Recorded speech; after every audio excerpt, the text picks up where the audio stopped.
Good evening, everyone. Welcome to the May 4th meeting of the Rochester Planning Commission. And I'd ask the clerk to call the roll. Chairman McGee, Here. Vice Chairman Lord, is expected.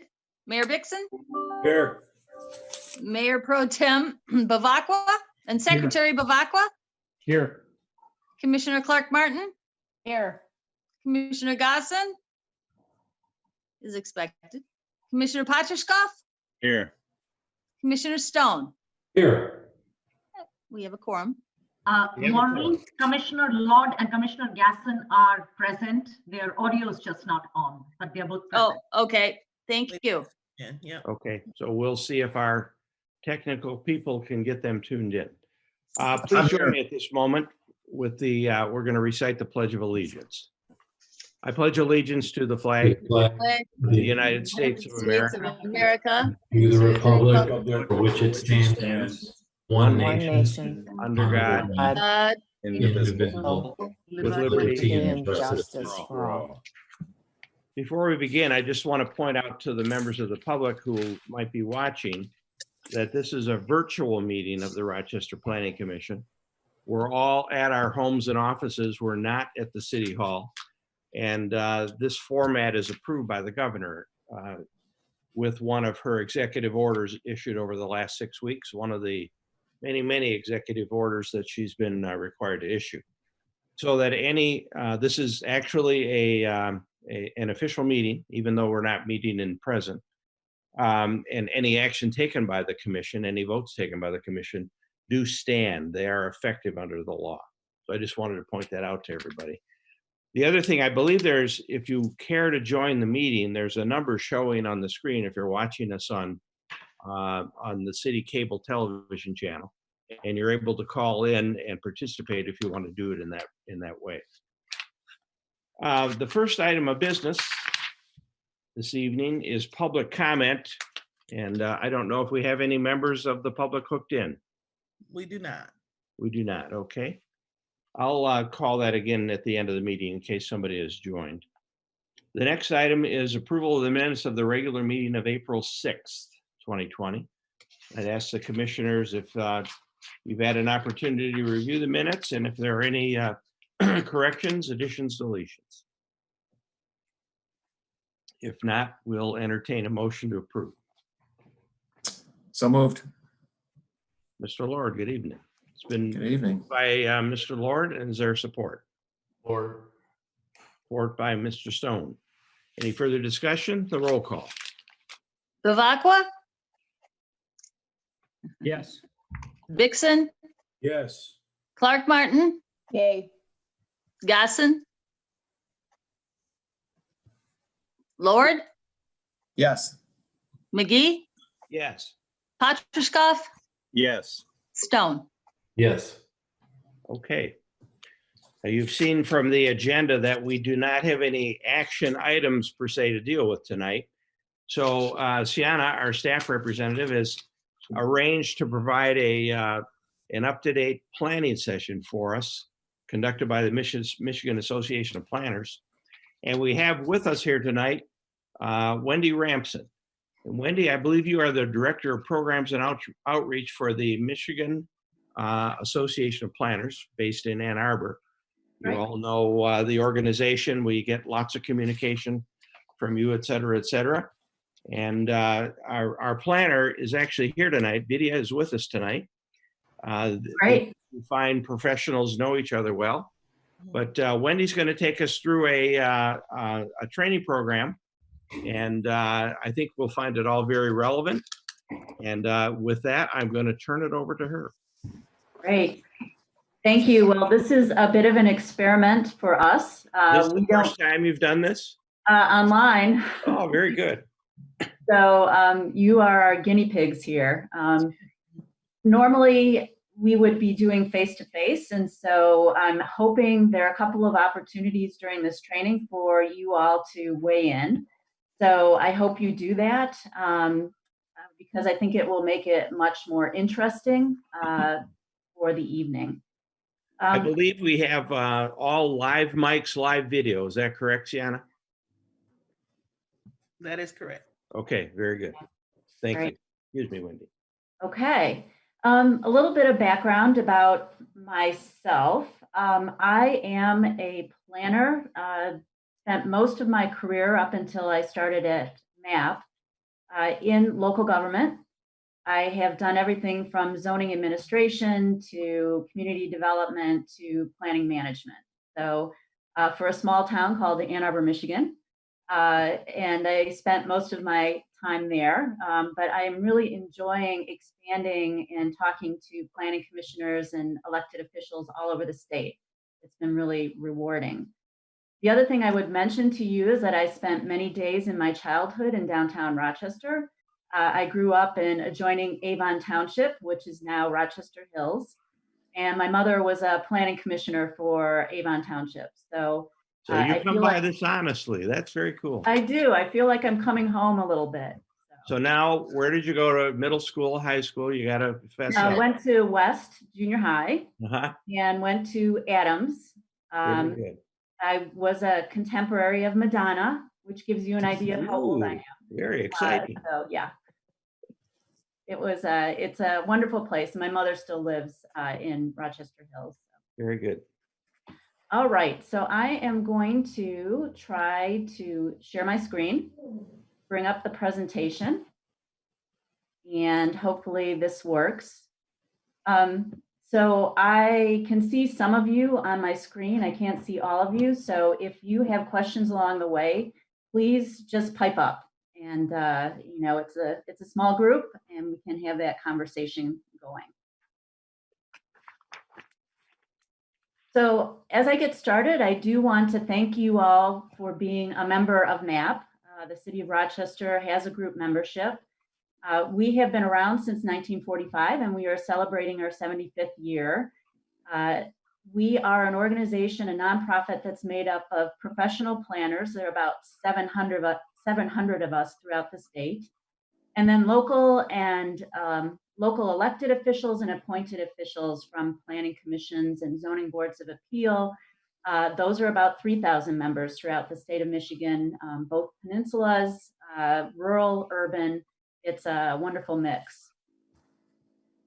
So we just want to remind you that you will get from us timely information about planning issues. Hopefully you are enjoying our magazine, which we've refreshed over the last year.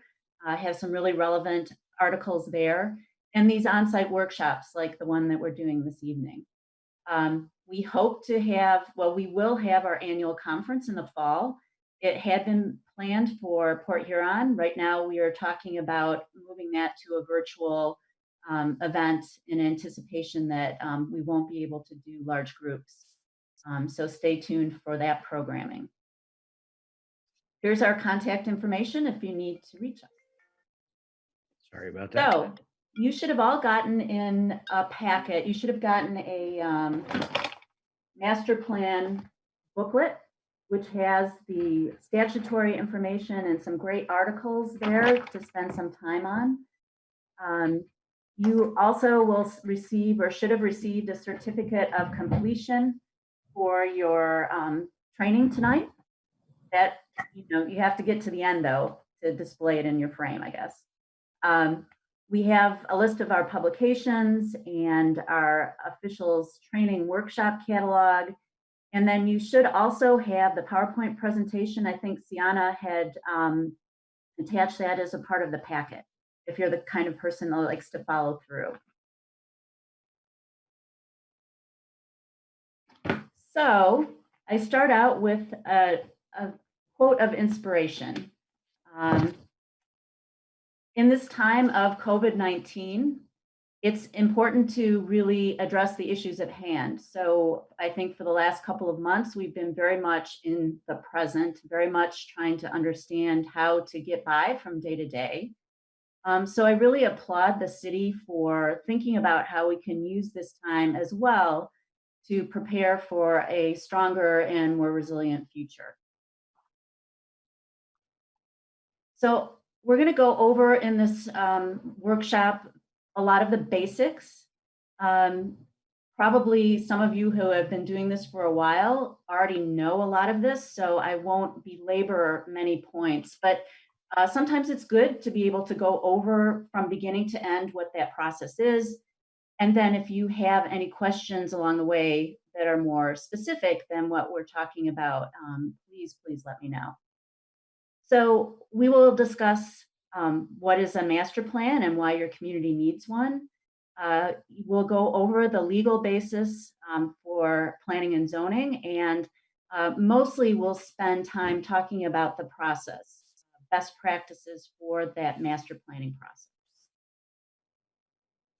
So I will refer to some material, especially the statutes in your workbook. I'll try to point out page numbers where I can, but please make sure you use that as a resource. I've also included several, we have in our presentation group exercises. I think they're really just group discussion at various points, so please participate in those.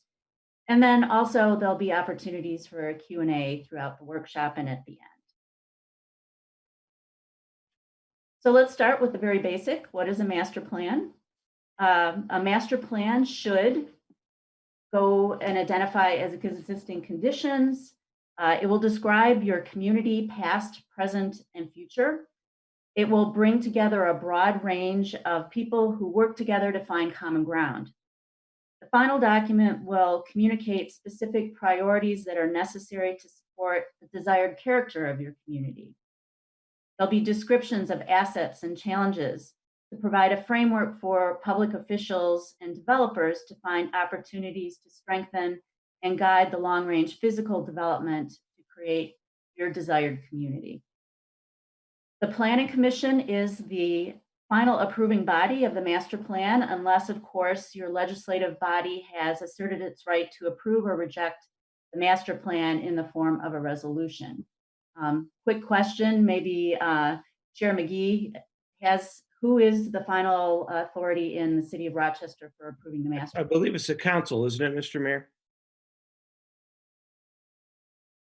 Yes, it is. It gets sent to the city council. Yeah. For final approval. Okay, great. So we'll talk about that as the option as we get towards the latter part of the process. So our focus today is going to be on the municipal level master plan. But as you can see from this list, there are other agencies that engage in planning all around you. And it's important to consult these plans that may be affecting your future development. Initiatives such as large-scale regional economic development efforts, transportation plans, for instance, SEMCOG initiatives in their transportation planning, watershed planning here in Clinton River Watershed Authority, they can be impacting your decision-making, as can adjoining jurisdictions. So keep that in mind. I will just focus on the city process, the municipal process. So in your master plan, it should include background studies and existing conditions. So these are things that you have right now. It also should focus on what you want. That comes from public input, from developing your goals and objectives for the community, and for refining your future land use plan. Then in addition, you need to go beyond that to say, how do you get there? So that includes recommendations. Sometimes people call them actions or strategies. And it also has an implementation component. So why do you need a master plan? So here's a quick opportunity for you all to weigh in. What's your personal opinion about why the city of Rochester would need a master plan? Consistency of effort. Consistency of effort among the departments, or? By the city government in dealing with people and how they want to use their land. Okay, great.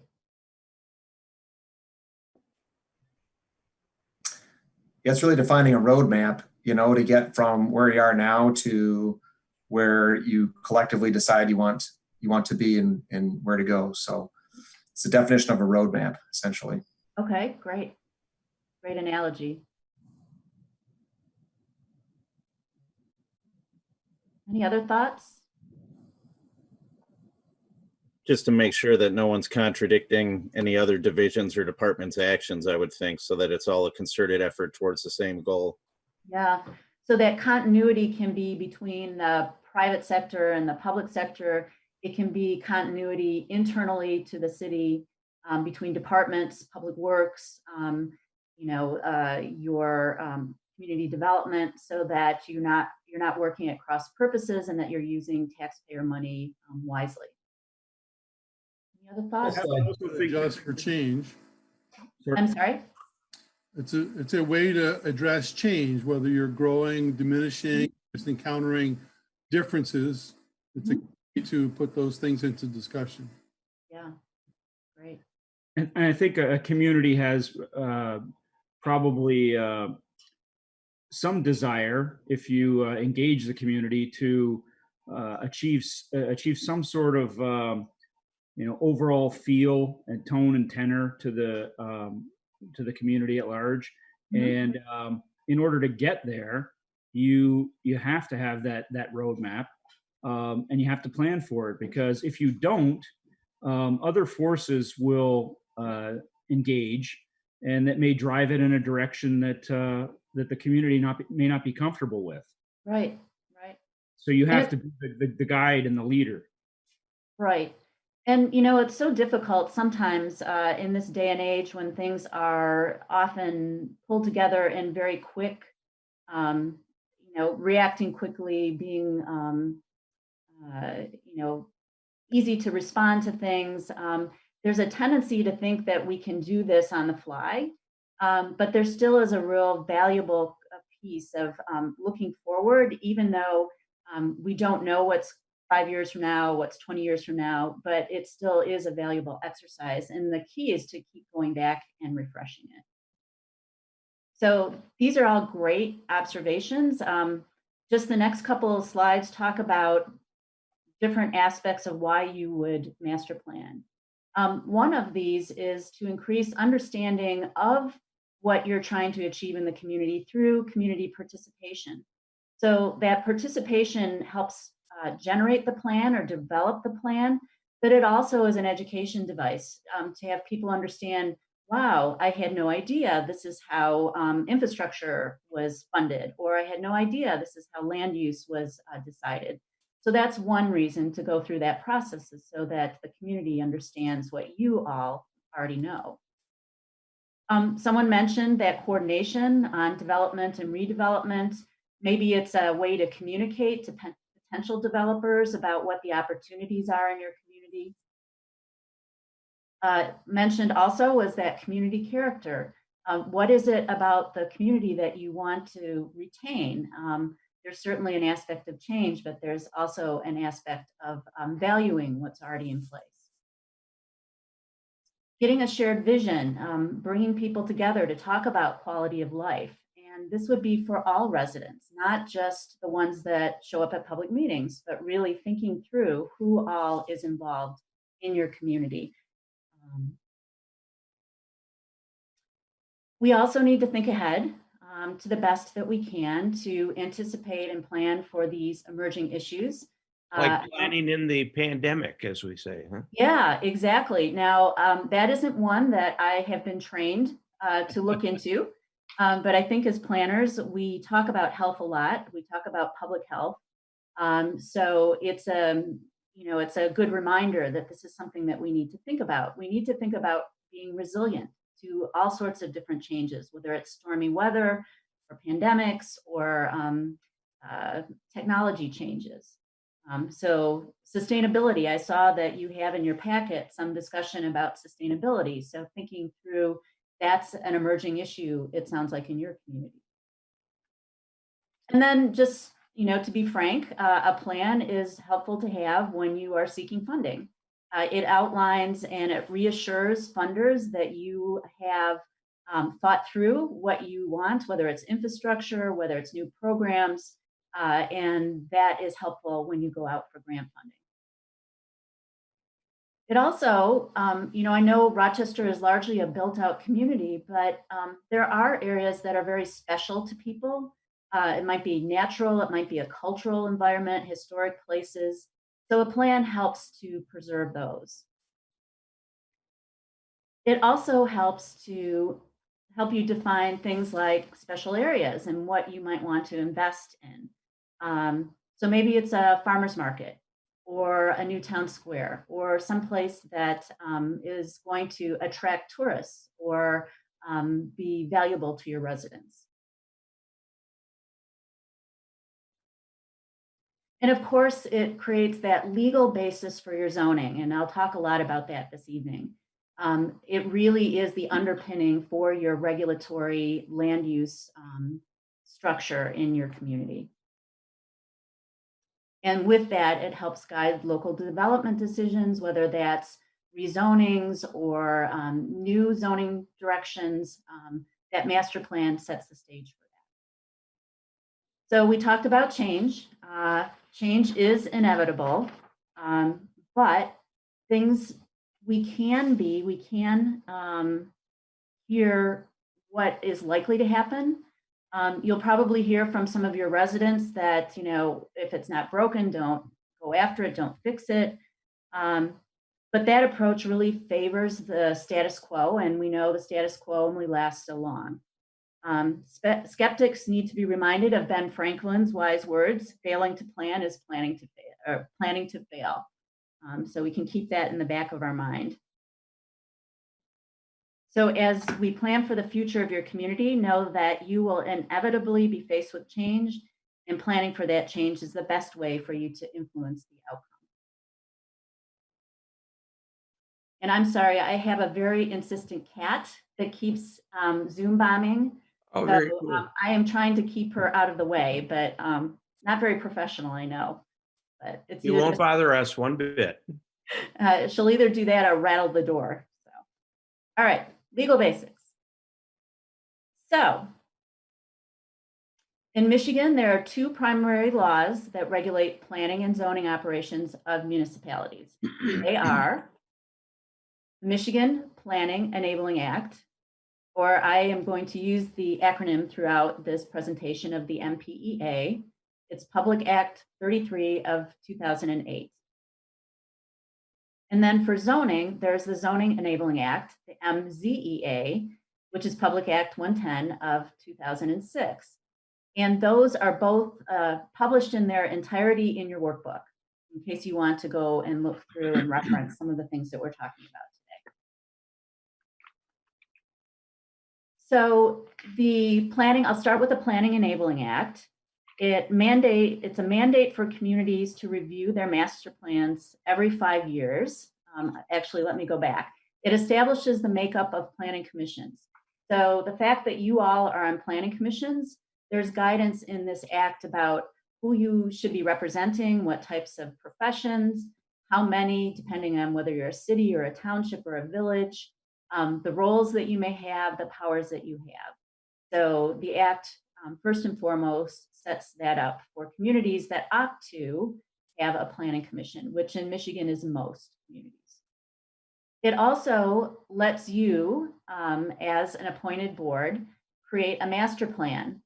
And it tells you what parts of the master plan there should be.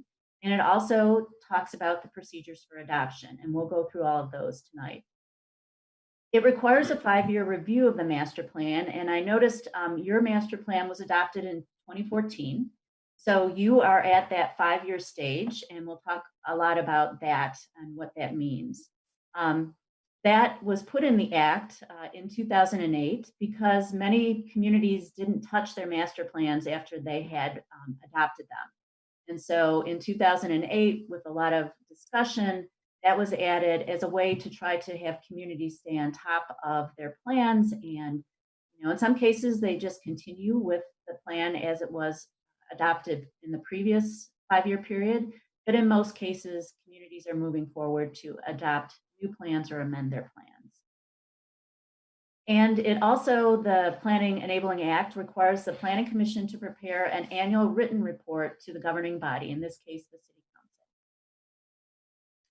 So I'll talk a little bit more about the 5-year review. It's mandated, as I mentioned, by the Act, and the purpose is to update current information and policies. So some of the background information that we talk about a little bit later is something that can be incorporated in the 5-year review. It should reflect trends and emerging issues, and then it also can help you identify key redevelopment sites. A lot of Michigan communities are largely built out, and this provides an opportunity to talk about redevelopment. So, yes. This is Eric. Just a quick question on that 5-year review process. Actually, 2 questions, I guess. One is, do you believe that that's happening with the majority of communities, that they're going through that process? And 2, if they go through that process and decide that there were no updates or changes needed to the plan, does the plan need to have a new date associated with it, or an updated date to reflect when it was last reviewed? It does. And in a couple of slides, I'll talk about what our best practices for that situation. If you are in a community, you assess your issues, you decide, wow, our master plan is really strong, we just haven't had a chance to implement it in the way that we wanted to, but not much has changed, then you can just adopt a resolution that says you are reauthorizing it. And yes, you would probably go back to your plan document and put some narrative on the cover or whatever to indicate what happened in 2020. And then that resets the clock for another 5 years or another 3 years. You're not, you can review your master plan sooner than every 5 years. So have any of you participated in the 5-year review, the one that was adopted in 2014? Or was that a full-blown master plan? And I'll turn to your professional planner, maybe. David, tell us about it. Yes. Hi, Mr. McGee, if I may speak up. Yes, please. Yeah. So the 2014 master plan was adopted, and it has been the implementation phase of that master plan has taken a while. The master plan had an innovative concept called PICAs, which is potential intensity change areas, which envision creation of many new zoning districts and removal of obsolete zoning districts. So we are still in the process of implementing that master plan. The implementation phase started off only at the end of 2016 or so. The first 2 years, not much got done because there was a lot of developmental pressure to take care of other projects. So at this time, I believe the city has just gone out for RFPs for a new master plan. I believe the RFP is due by later this month. And then the city intends to go for a review of our existing master plan, because a lot of work has been put in creating new zoning districts. So the city will evaluate whether we need to do a full-blown redo of the master plan or take all the good stuff from the last one and just tweak it and fix whatever needs to be fixed for the future. A lot has changed in the last 5 years. Yeah. Rochester has had tremendous development pressure. I mean, it's like everybody wants to build there and wants to maximize the development on properties. So the developmental pressure has been really high, and it's been a job for the Planning Commission and City Council to handle this load in a reasonable manner. So Wendy, while we're built out, what we have is the next wave coming. It's a huge, like Vidia's talking about, a lot of pressure to redevelop existing areas, to make changes. And it's, it's good, but it's also disruptive. Right. Vidia, I assume that the 2014 was our initial master plan for this city? It was a brand new master plan, Dennis. Okay. It was fully redone. David, you were involved in this, weren't you? David is gone. Yeah, Yes. we've had a number of master plans over the years. But this one was, a lot of time and effort went into that last one. Yes. Yeah, it looked like from reviewing it that some of your public engagement started in 2011. So it sounds like it took a couple of years then for everything to come together and be adopted. Right. And that's the hard part about telling people that they have to update their plans every 5 years, because there's a resource component there, investment of time and staff and money.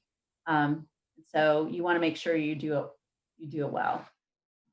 And Wendy, I have worked with other communities on their master plans, and in some communities, they pretty much defer to the planner to do a couple of public engagement, put together a document and bring it to them. Rochester is very hands-on. When they say public engagement, it means public engagement. We do get feedback from all the stakeholders. So like Mayor Bixson said, a tremendous amount of effort went into the last master plan, and the implementation phase was even tougher because by the time we started implementing it, things started changing in field, and the Planning Commission had to decide, okay, at the time the master plan was written, this made sense, but since then some things had changed. Right. So it's been challenging, to say the least. Right. Well, and here you are. So you're ready to embark on this again, which is great. So the other thing I was going to mention, one of the other MPEA requirements is to create an annual report. The Planning Commission is to provide an annual written report to City Council, in this case, talking about, when you've met, the types of things that you've been considering. But most importantly, it also asks for the Commission to recommend actions that the legislative body should be considering related to planning and development. So, an example of this might be the Planning Commission sees multiple rezoning requests for an area of the city where it appears that the underlining or the current zoning just is not meeting current needs. So you might report to the council, we really need to rethink this area. It could be that you hear from the Zoning Board of Appeals that they've been hearing a lot of variance requests for things. And so maybe that's something that needs to be changed in the zoning. I know every community starts zoning amendments in a different way. A lot of times it's initiated by the Planning Commission, but it also ultimately needs to be approved by the elected body. So that's another way to have these started, through this communication back and forth. And my understanding is that in June, hopefully you will have a joint meeting with City Council and the Planning Commission, which is a great way to have that communication. It doesn't obviate the need to have an annual report. That still needs to happen. Do you have our annual report? I do not. Okay. What time frame do you usually do those? In the spring or in the fall? It is actually done in the spring, and we provide a summary of how many Planning Commission meetings have taken place, what are the big projects that were done, and make recommendations for the zoning ordinances that have to be fixed. This year, John Jackson and myself worked on it. I believe John provided that to the city, but I need to follow up on it. Great. I believe he did. We have that. Okay, so you guys are on top of it. You're good. So moving to the Zoning Enabling Act, this is definitely the place to go when you look at authorizing zoning ordinances and the procedures for that. The Zoning Enabling Act stipulates that a zoning ordinance shall be based on a plan. The purpose of the plan is to promote the public health, safety, and general welfare. In other words, to enforce your zoning regulations, a relevant master plan must be adopted and maintained for those zoning regulations to carry any legal merit. And I should add that your decision should be consistent with the master plan. So if you consider rezonings that are really out of alignment with your master plan, then there's a need to probably go back and amend your master plan. So a zoning ordinance should be based on a plan to, and these are all articulated in the Zoning Enabling Act, to limit the improper use of land, to conserve natural resources and energy, to ensure appropriate locations of land use. This is kind of like mom and apple pie. Avoid the overcrowding of population, which is an interesting throwback, I think, to times when density was a larger issue as it related to public health, maybe. Really now density is a little more sophisticated when we talk about that rather than just overcrowding. To provide an efficient transportation system and networks. To reduce hazards to life and property. That's a very important aspect of zoning. and to make sure that you have adequate public utilities and services for your residents. The master plan process paves the way for your legislative body to enact ordinances and promote development that's consistent with all of these aspects. So sometimes I think to the general public, there is a general sense of what's the difference between a master plan, a zoning ordinance, aren't they all the same? So you probably already know this, but a master plan and a zoning ordinance are two different things.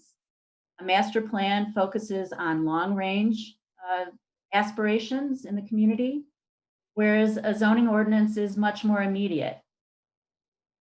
Master plan provides guidance for what the local government should do, whereas a zoning ordinance is actually how that guidance is codified. It's a regulatory process. And then a master plan talks about policy, whereas a zoning ordinance actually takes these ideas and enforces those regulatory codes. So it's more than just an idea. It's actually, it can be something that results in a ticket if you don't follow that course of action. So, questions so far? I'm sure this is pretty basic stuff for all of you, but any questions out there? Wendy, I have one. Yeah. Touching on that last slide, and I've heard this several times. I'm never quite sure where the truth of it is, but so the master plan is more of a guidance document, right? Yes. The zoning ordinance is your regulatory authority. Right.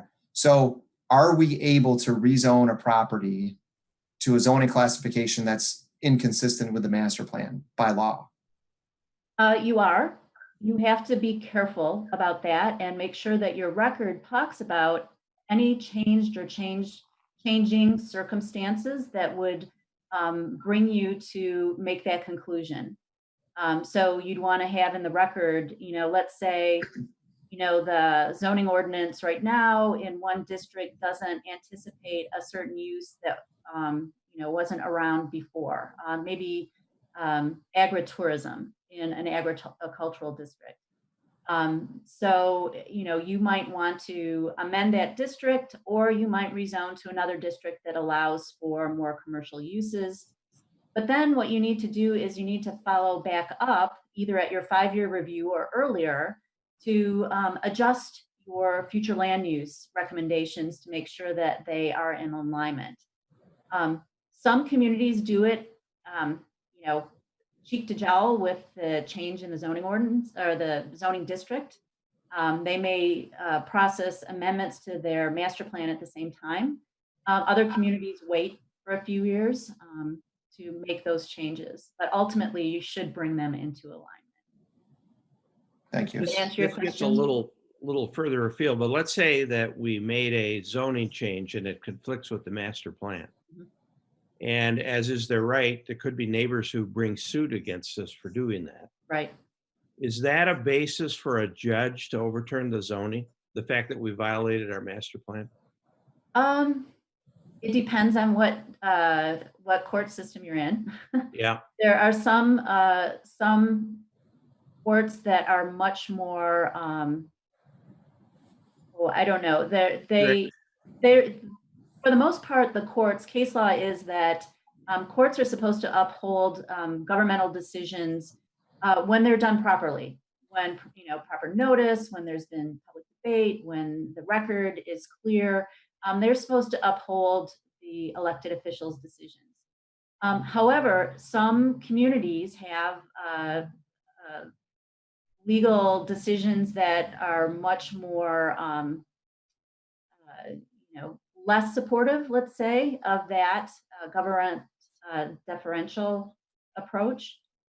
And so, yes, sometimes if you aren't smart, then you end up being brought into court. I know Oakland County has a history of consent decrees where, Work it out people- behind the scenes. Yeah. Yeah, that it's kind of zoning behind the scenes. Yeah.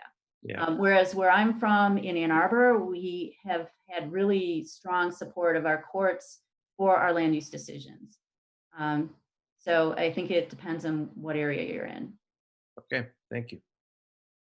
So this Good leads me questions. to some questions that I have regarding our use of PICA, potential intensity change area, and special project designation. Does that get us into any sort of legal trouble? Essentially, using land for something that isn't allowed in the underlying zoning.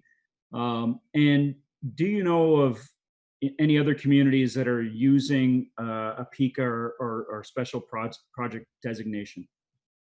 Yeah, there are lots of iterations throughout Michigan. The planned unit development language in the Act tends to give latitude to communities to either do custom zones or overlays or things that wouldn't normally be allowed, like spot zoning. So that planned unit development language tends to cover a lot of these tools that are being used in zoning. Unfortunately, our zoning act hasn't been revised since 2006. So, what you see sometimes is the kind of the industry and the market leading with innovations that aren't necessarily being recognized in the enabling acts. And so sometimes that comes through with case law. Sometimes communities just do it and they're not challenged. And so, that is one way that things like um, tools that aren't really in the code get accepted in common parlance. Uh, if I may add to that, Wendy, Mhm. the potential intensity change areas, or what is applied as the special projects, it's very similar to a PUD, except a PUD is executed with an agreement that sets forth certain standards, whereas the special project is set up slightly differently. So overall, the legality of PICAs, I think, is valid because the city has got specific standards based upon which they review it. Just like many communities have a PUD, where a PUD can be built basically in any zoning designation, unless noted otherwise. Similarly, the PICA allows for the same thing. It's just a different acronym set up slightly differently. So I do think legally, if somebody challenges the PICA, they will hold up just like a PUD. Right. And so the key in all of this is that these decisions that you're making are based on criteria and standards that you have in your ordinance. And so if you do a line of sight from your master plan will set up those goals and where you want to be as a community. Your zoning ordinance is going to take those and codify those. And within the zoning ordinance, there'll be standards for how you make those decisions so that you're in alignment with both your zoning ordinance and your master plan in the ideal world. That's how that line of sight should work. Great questions. Any other questions? All right, moving on. Let's talk about the process. So we've got this squiggly set of boxes that will take us through the process. The first one will go back to that 5-year review question, and we will talk about that first step, which is reviewing the master plan. So the actual language in the MPEA says at least every 5 years after adoption of the master plan, a planning commission shall review the master plan and determine whether to commence the procedure to amend the master plan or adopt a new master plan. So this is really, really important. Once you conduct this review, and this review can be done through like a public hearing, it can be done through a series of meetings. The Planning Commission should present its findings in a meeting of the Planning Commission about what you decide. Annual report might be one way to do this. So you could potentially use your annual report to say, we've looked at our master plan, there are a lot of changing conditions, we think we should start fresh. Or we think we should amend the master plan. Or we should just continue as we've been doing. We've made some progress. Let's give it a few more years. In Ann Arbor, when I worked there, we would have an annual public hearing in the spring before the Planning Commission set their work program, and it was a master plan review public hearing. So we would ask the public, is there anything in the master plan that needs to be updated, that you would like to see in there? And then we would take that information and incorporate it potentially into our work plan for perhaps an amendment. Or, you know, we weren't really good about doing brand new plans necessarily for our land use plan, but we did a lot of amendments that way. It's daunting to think about having to redo that process.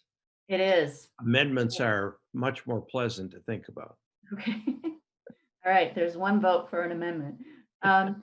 So things to consider when you are reviewing your plan: the age and the format of the plan. So nowadays, digital is a must, and your previous plan reads very well online, I must say. New data available. So we heard that there's new development pressures in Rochester. It is good to look at your demographics. Probably your natural features haven't changed, but maybe you have new floodplain maps that change something or development area around floodplains. Changes to the local economy. So here I added, after loss of a major employer, the COVID-19 impacts. This is something that every community is going to be grappling with. What does this mean? Is this a short-term issue? Is it a long-term issue? I know that one of my projects at MAP is dealing with communities on tourism, and tourism is taking a huge hit. And so there are communities out there that are heavily reliant on tourism that are going to have to rethink what their economic base is going to be. Any changes to your local facilities? Perhaps there was a millage for your library. Maybe a new school is being built or being sold. These are things that might be important in reviewing your master plan. And then any new transportation facilities, you know, a new road, or maybe you're going to do a trail development through the community. Those are all things that might trigger the need to either amend your master plan or start a new master plan. So as I mentioned, after you review this, you may reaffirm your existing master plan, or you may find that the master plan is lacking in some areas and you can choose to amend or create a new plan document. You could, rather than doing an amendment, you could do a sub-area plan. So many communities have downtown plans, and if that's an area where you're getting a lot of redevelopment pressure, maybe that's all you need to do is a sub-area plan or a corridor plan. Or you can prepare and adopt a new master plan. So for a best practice, we talked about a little earlier, if you reaffirm your master plan, you should have your findings recorded in minutes of the Planning Commission. So say very specifically that the validity of the plan is reaffirmed. And then, to the extent that you can, provide evidence of the review that you did, what discussions you had, any hearings that you had, that solidifies your decision. So if you decide that you need to amend your plan, there are lots and lots of elements that plans or that communities keep adding over time as they become more important in their community. So things like complete streets, if you haven't addressed it the last time around, you may want to address it this time. Plan for a commercial node, perhaps outside of downtown, that has started to evolve. Maybe you want to incorporate health considerations, which is a new, for some communities, a new aspect. At MAP, we created a very comprehensive checklist of how to incorporate health into your master plan, into things even like crime prevention is one aspect of health, active transportation. There's health that's woven throughout what you provide in a community. And so that's something that you may want to use that checklist to go through and see if you're addressing health in a more comprehensive way. So as I mentioned, a sub area is another way to go rather than an amendment. The advantage to this is that it can be narrow in scope and focus on a certain area, geographic area. It supplements the master plan. So for instance, you could keep your master plan intact and just add an element, adopt an element to the plan that appends it. It would satisfy the 5-year update requirement, and it's less costly because you are really honing in on your particular issue. It probably isn't appropriate if your issues are citywide. So questions about that? Yeah, I have a question. Yeah. So if we have a change that we would consider, and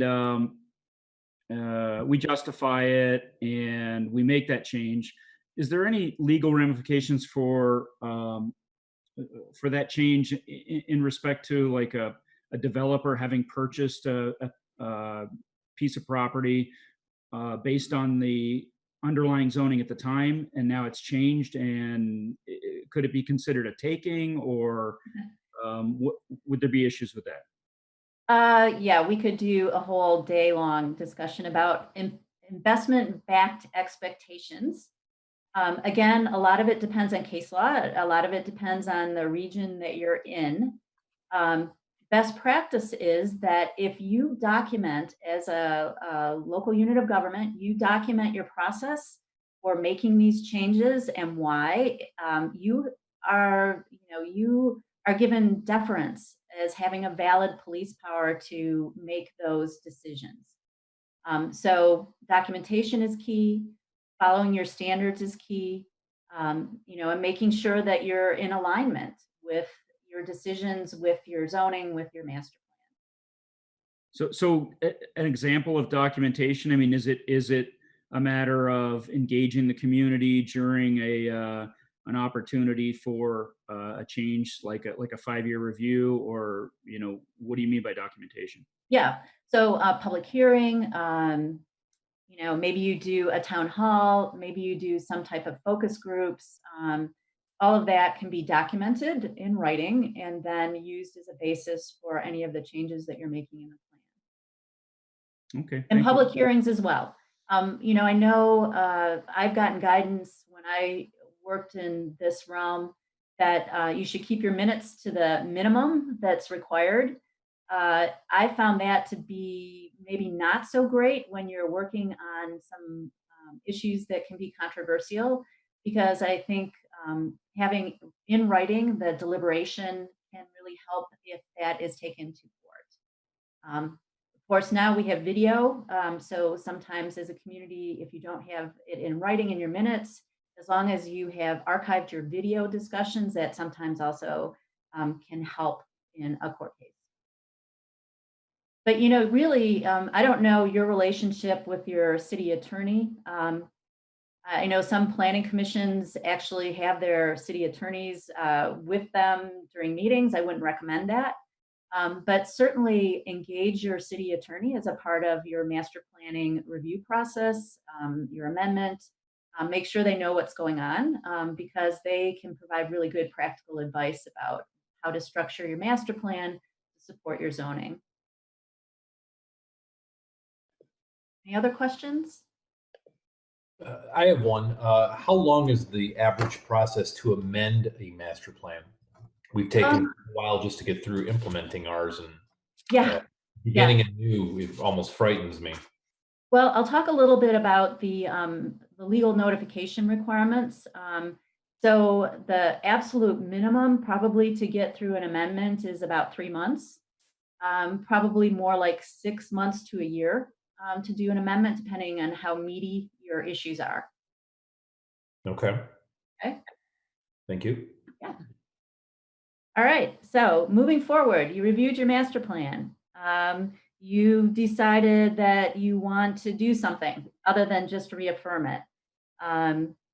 So that discussion getting organized, this discussion may be initiated by you and the Planning Commission. It could be initiated by the governing body, or it could be initiated by staff, potentially with suggestions for moving forward. So one of the procedural pieces when you're planning to plan is that you need to send a notice to certain entities, and this is spelled out in the Act. You need to send a notice that you are intending to prepare a master plan and requesting the recipient community or entity's cooperation and comment. This would be to all of your surrounding jurisdictions. So any entity that has a boundary, a shared boundary, to a county or regional planning commission, ideally both if you have both, to your public utilities. And I've gotten some questions on this because sometimes it's not really clear what a public utility is anymore. You know, AT&T used to be, not really anymore. So, sending to communication providers is probably a good idea. Railroads, MISHCON, DTE, anybody who provides those types of gas and electric services. And then to your transportation agencies. You're a city, so you have your own transportation function, but if you're in a township, that would be a road commission. You may coordinate with your road commission, so that might be good to let them know as well. The intent of this is that it gives them an opportunity to be aware of what you're doing, and they can ask you to include them in any communications for your planning process. So here is the two circles here, ovals, represent where that notice to adjoining jurisdictions and other entities comes into play. So that very first one, the notice of intent to plan. And then a little bit later, after you've drafted your plan, the legislative body authorizes the draft to be distributed. And I'll talk a little bit more about that later. But at that point, the communities that are adjoining you and these entities have an opportunity to weigh in on your plan. They don't always, but sometimes they do. And it can be really valuable, a good cross-jurisdictional coordination. Do they have any legal authority to, perhaps they disagree, maybe there's a transportation issue. They have any legal authority to disagree with the proposed content of the master plan? I haven't seen a situation where that has happened. What could come into play is if it's like a regional, MPO, metropolitan planning organization like SEMCOG, they could say, yeah, we're not going to include you in our funding for these transportation improvements. So, yeah. But no, you are going to be calling the shots on your master. Okay. State law doesn't give them any authority over No. these local master plans? No, it's Okay. not, some states have a concurrency requirement where you have to prove as a local jurisdiction that you're meet and are concurrent with county level and then state level planning guidelines. Michigan does not have that. Michigan is a home rule state where basically local jurisdictions call the shots. Okay. So starting into this process, there should be some discussion of important elements to focus on, as well as an understanding of the staff and or consultant resources and your budget that you need to do this. As we just heard, there's a concern about how long this might take. You may already have money set aside in your community budget, hopefully, for the project. But you also may have to approach the council for funds. I think you have a fairly unique situation in Rochester where you have council members on the planning commission. So that's a great way to bring those bodies together and have them in sync. So as a part of that preliminary planning to plan, you need to think about who's going to be involved in the process. Is it staff? Is it a consultant? Is the planning commission taking on some of the responsibility? How long will it take? What issues, in a very general way, because you're going to do a more robust review a little further on, but what issues do you think need to be addressed, and do you need to hire a consultant? I think you've already made a decision, it sounds like in Rochester, to put out a request for proposals for a consultant. I've learned in my experience that this is a really, really important step because many communities put out a request for proposals without really doing some of the preliminary work. And then once they hire the consultant is surprised by some of the issues that have come up. So to the extent that you are able to articulate what you think those issues are going to be, the role of the consultant, have some standards for hiring the consultant. I think that makes it better for both the community and the consultant, so that your expectations are in alignment. So just curious, what kind of issues, I've heard redevelopment is an issue. What other issues do you think will be coming up in Rochester? Traffic. Traffic. Traffic, okay, traffic always comes up. Building heights might be a point. Concentration of infill development and building mass. So those are the pressing issues. Correct. Yeah, in an area that already has a certain character, if you want to invite more people in, more business, that conflicts a lot of times with people's expectation of what the community should look like. And they like it the way it is now. So that's something that a lot of communities grapple with. I think that's exactly what Rochester is struggling with. There is so much development pressure to redevelop sites, not even leave them as they are. And at the same time, development needs to be balanced with the historic character that Rochester is so proud of. So it's a definite challenge.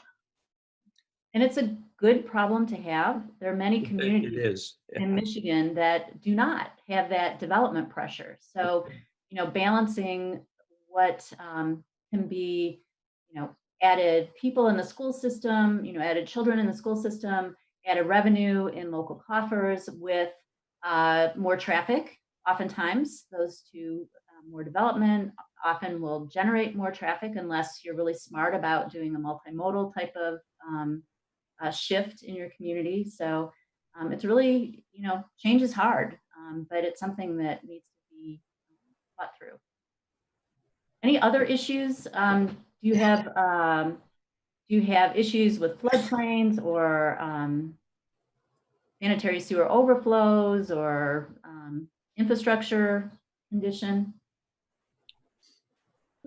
Well, we have challenges. The city's been around since the 1830s. Mm-hmm. And I haven't seen this yet, but kind of like Detroit, that we hear periodically about the DPW still finding wooden water mains buried. So I mean, it goes way back, and the pressure we're getting is not only commercial, but it's residential.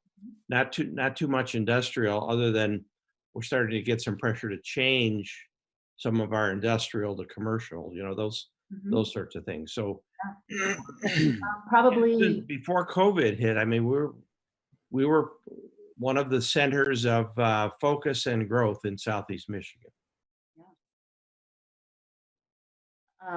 I imagine that tear downs maybe are an issue in residential neighborhoods.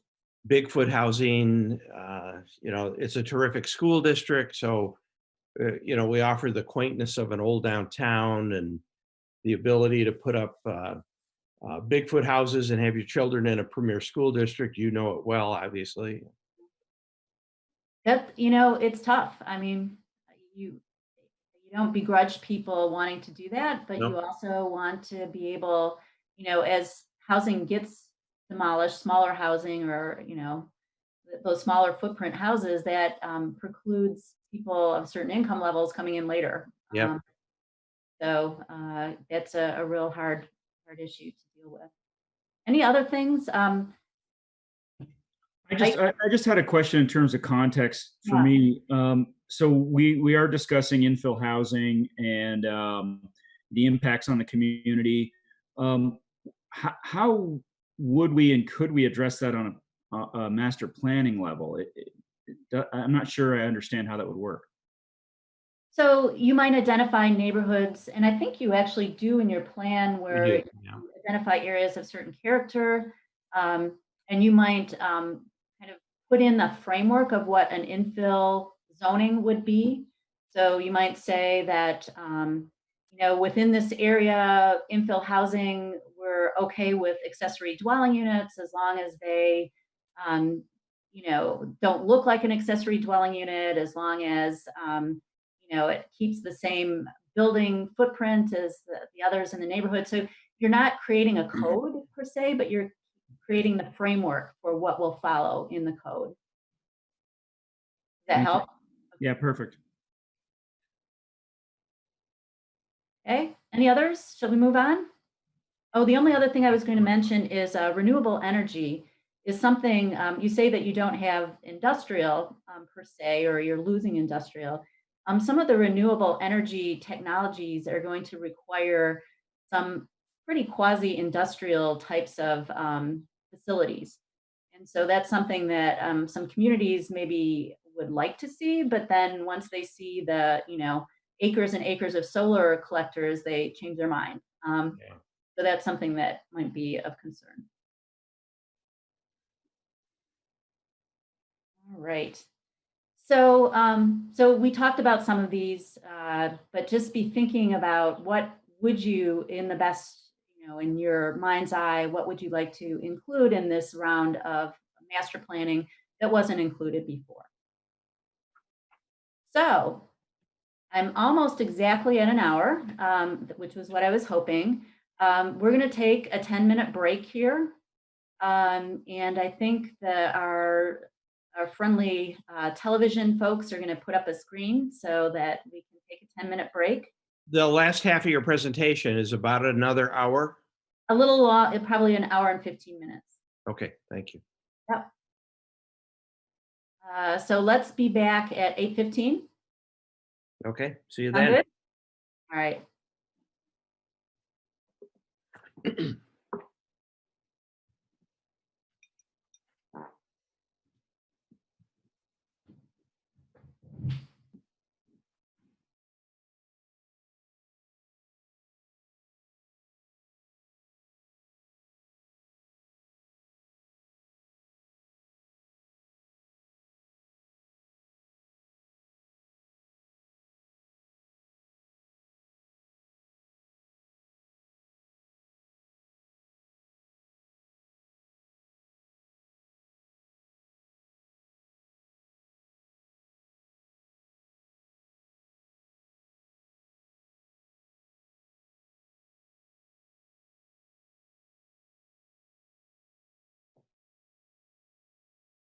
Okay, everyone, we're going to reconvene our meeting for this evening, and I'll turn it back over to our trainer, Wendy.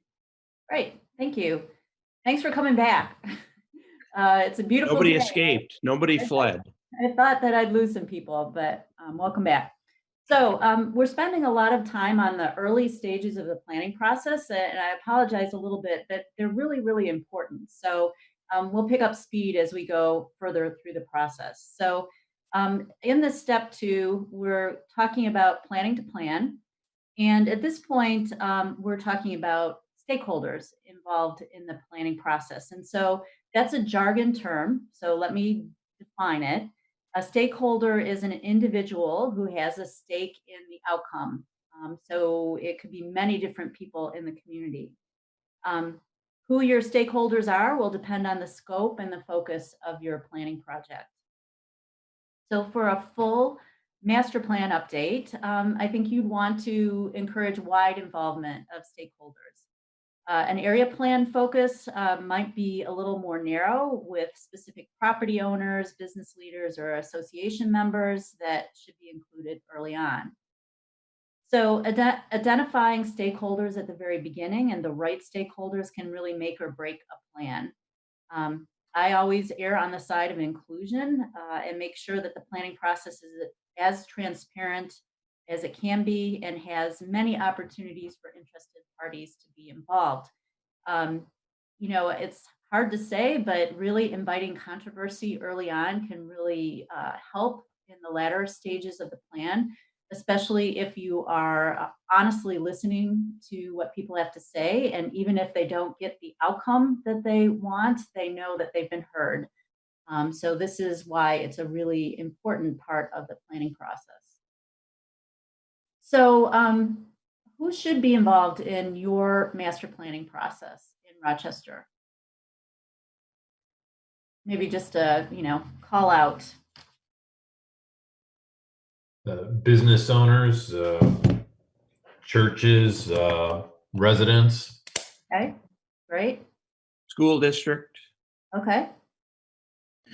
Although the school district expands beyond the city of Rochester's boundary. Yes.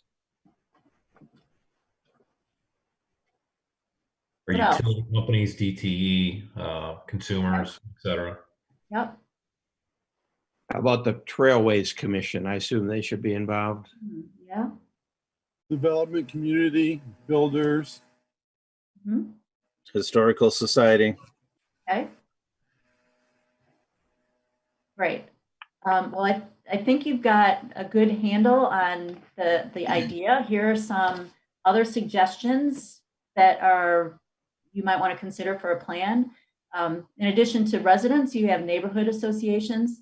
Interestingly, a new evolving entity are these next door neighborhoods where a lot of communication happens. And so as a local unit of government, you have some entree into that social media. Faith-based organizations came up, nonprofits, maybe they're service providers, your Chamber of Commerce, your usual suspects, the DDA, the Zoning Board of Appeals even, your colleagues on the ZBA. Anchor institutions, if is Crittenden in the city, or are they just No. they're just outside of the city? But you may have other institutions. Crittenden, a little bit of Crittenden is Ascension is in the city of Rochester. Got it. Okay. So, but there are other anchor institutions potentially in the community that you may want to bring in. Schools, we heard, banks, developers, realtors. Also, realtors have a good handle on the development in the market, and entrepreneurs. I know that you have a lot of brewery, distillery entrepreneurs. I'm sure there are lots of other businesses out there that are looking to start something new and interesting. So one best practice for a plan is to create a steering committee. So this is something that I've used in fact, almost all of my planning efforts. I've used a steering committee or a citizen advisory committee. They've ranged from a steering committee of just 3 planning commissioners as a subcommittee of the planning commission on a very small aspect of a plan, to over 100 people in a very contentious transportation related plan, where we had to have we had to use Robert's rules, and we had to go through a lot of that procedural piece to keep the group together. But so many people were interested that that was the best way to go about that very controversial project. This is a group that can help communicate into the community. It should be representative of the community as a whole. But by doing this, it shares power, essentially. It shares with the community a voice. A lot of times, these citizen or steering committees, citizen advisory committees are paired with a technical advisory committee, which might be city staff, so that you balance the ideas of the public with the realities of what may be happening in the community, in your with your budget and with limitations of what can be done at that level. So think about a community engagement strategy at the very beginning of your planning process.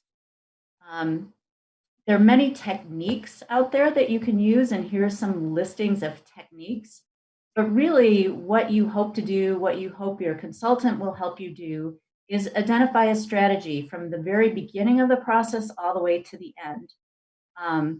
Because that will show that there is continuity, it'll show that there is a listening that is going on, and really build credibility for the planning process.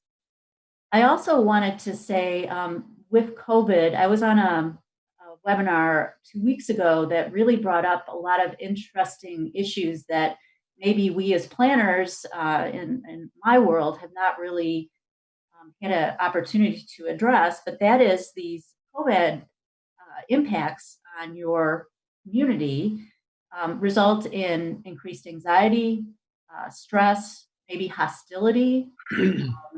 Maybe the fact that you're doing planning may seem too abstract when someone is worried about keeping their job.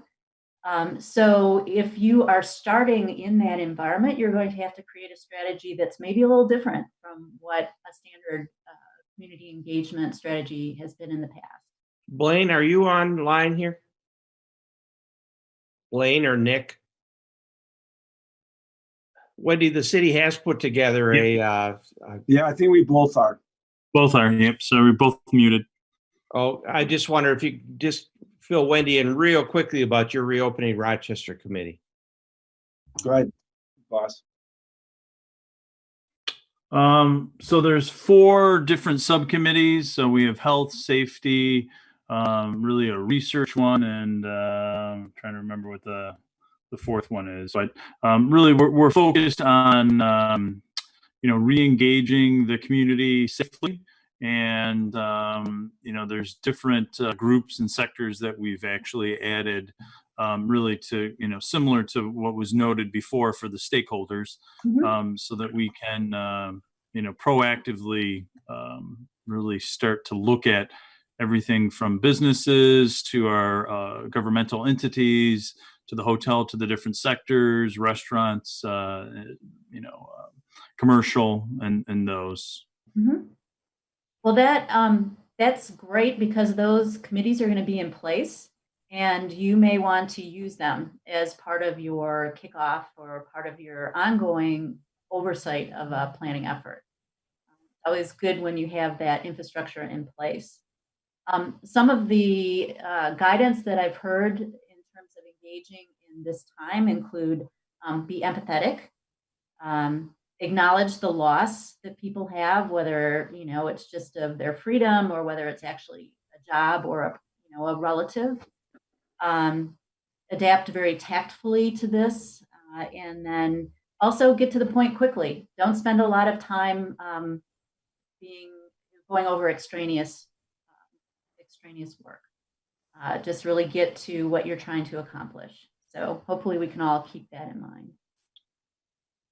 Yes. So in building a public participation or a public engagement strategy, there are lots and lots of workshops out there and guidance.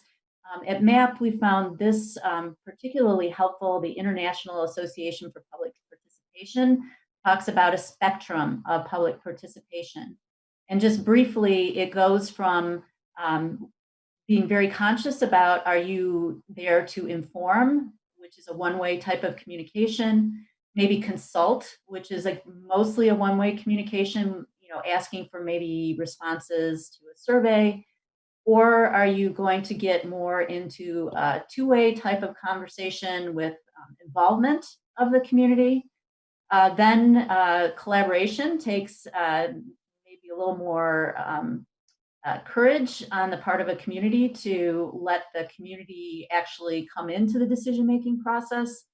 And then the empower piece, which is rarely used, I think, at the planning level at a local government, but that could be something like participatory budgeting at some point, if you ever got to that. Another best practice we are learning is social media and online engagement. This is from the American Planning Association, a very short but very helpful piece called Using Online Tools for Public Engagement. That social media can supplement engagement strategies, but you need to acknowledge that there still is a digital divide, even now. So a year ago, 73% of Michigan residents had access to broadband, which means that over 25% did not. Nearly a quarter of US adults do not use the internet at all at home. 81% of the population have cell phones, but they may not use them in a way that we would want to for these engagement strategies. So In this publication, they talk about choosing the right tools for the situation. These allow sharing information and allow for collecting of information and provide an opportunity for the exchange of information. So knowing what tool, what you want to get out of it will help you pick a tool. Also, staff capacity to respond to social media posts or other interactive features is something to consider, because if you go into this, you're committed. It's also important to use the data that you collect and put it in a place that people can find to ensure that, again, it builds credibility. People understand if you're collecting this information, that how you're going to use it. And then finally, you need to loop back after collecting information from social media and connect the dots and take that outreach from the front end of the planning process across the multiple platforms that you may have gathered it and share what the outcomes are. So that is a lot of work. It's not just going online and doing a survey on SurveyMonkey. So consider that and incorporate social media into your public engagement strategy. And of course, MAP has a workshop on this. If you are interested, we're happy to provide that training as well. So what kind of public engagement, community engagement processes have worked well in Rochester? I believe we had coffee with the mayor was a regular thing. Okay, great. Well, we had virtual coffee with the mayor. Even better, right? Shared coffee over the screen. Yes. I thought I'd be the only one there, and it was pretty crowded. So people are interested in what's going on. Yeah, that's great. Well, our meetings are televised. I mean, that's okay, and that's well advertised that that's available. We communicate with the homeowners associations. We communicate through our website. We have a communications director who does a lot of good things. You have a really good newsletter that you put out. So, there's a lot of stuff going on, I guess. Mm-hmm. Does the planning commission hold meetings outside of your regular meetings? Like just, regional meetings in certain areas or with other entities like the ZBA? There have been some of those over the years. We not typically out into the neighborhoods, but we have had meetings with the DDA. We've had meetings with the council. Particularly a couple of years ago, we put together a very extensive sustainability issue, which I think you'd find interesting. It resulted in a sustainability tool that we actually use in the planning process to evaluate projects in terms of what they're going to bring back to the community before the decision to approve. Yeah, I saw the minutes from your last meeting where you were talking about the scores. So yeah, super interesting. Well, with depending on whether you do an amendment or a full plan, you're going to be doing more than just inviting people to the planning commission. So you need to decide how much you want to do in terms of outreach. Some communities will go out to grocery stores and sit in the entry area of a grocery store and collect comments there, or at festivals. Sometimes you do targeted interviews with people or hold focus groups.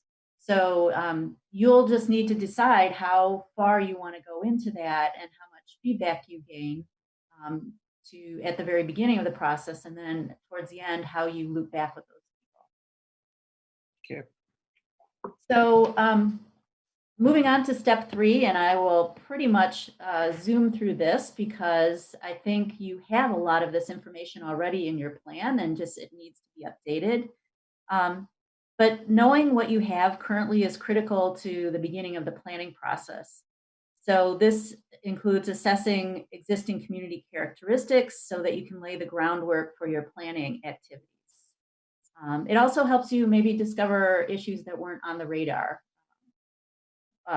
So fact-finding for existing conditions includes gathering current demographics and historical information, creating an inventory of community facilities, land uses and natural features, and preparing a profile of your community as it is today.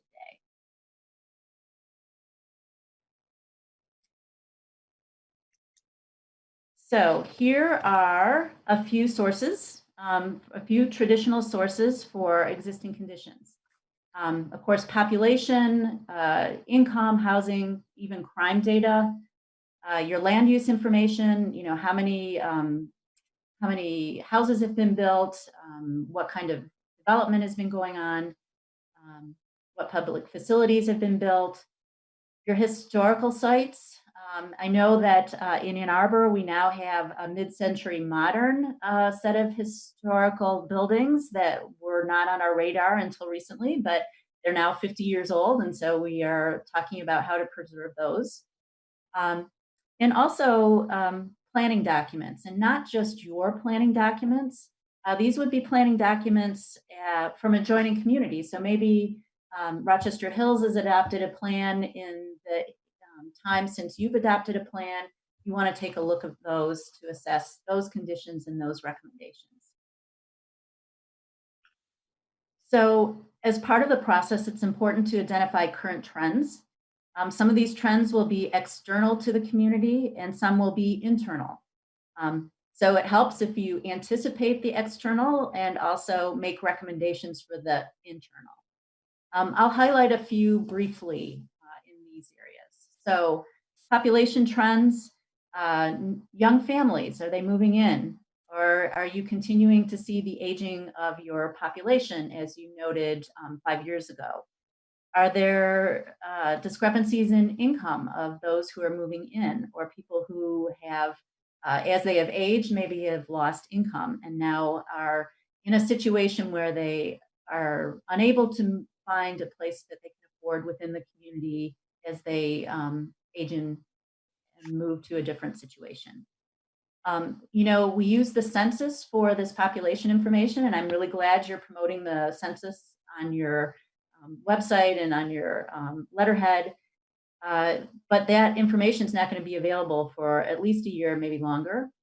So there are other ways that you will be able to look for population information. SEMCOG, the American Community Survey, these are all sources that you can use.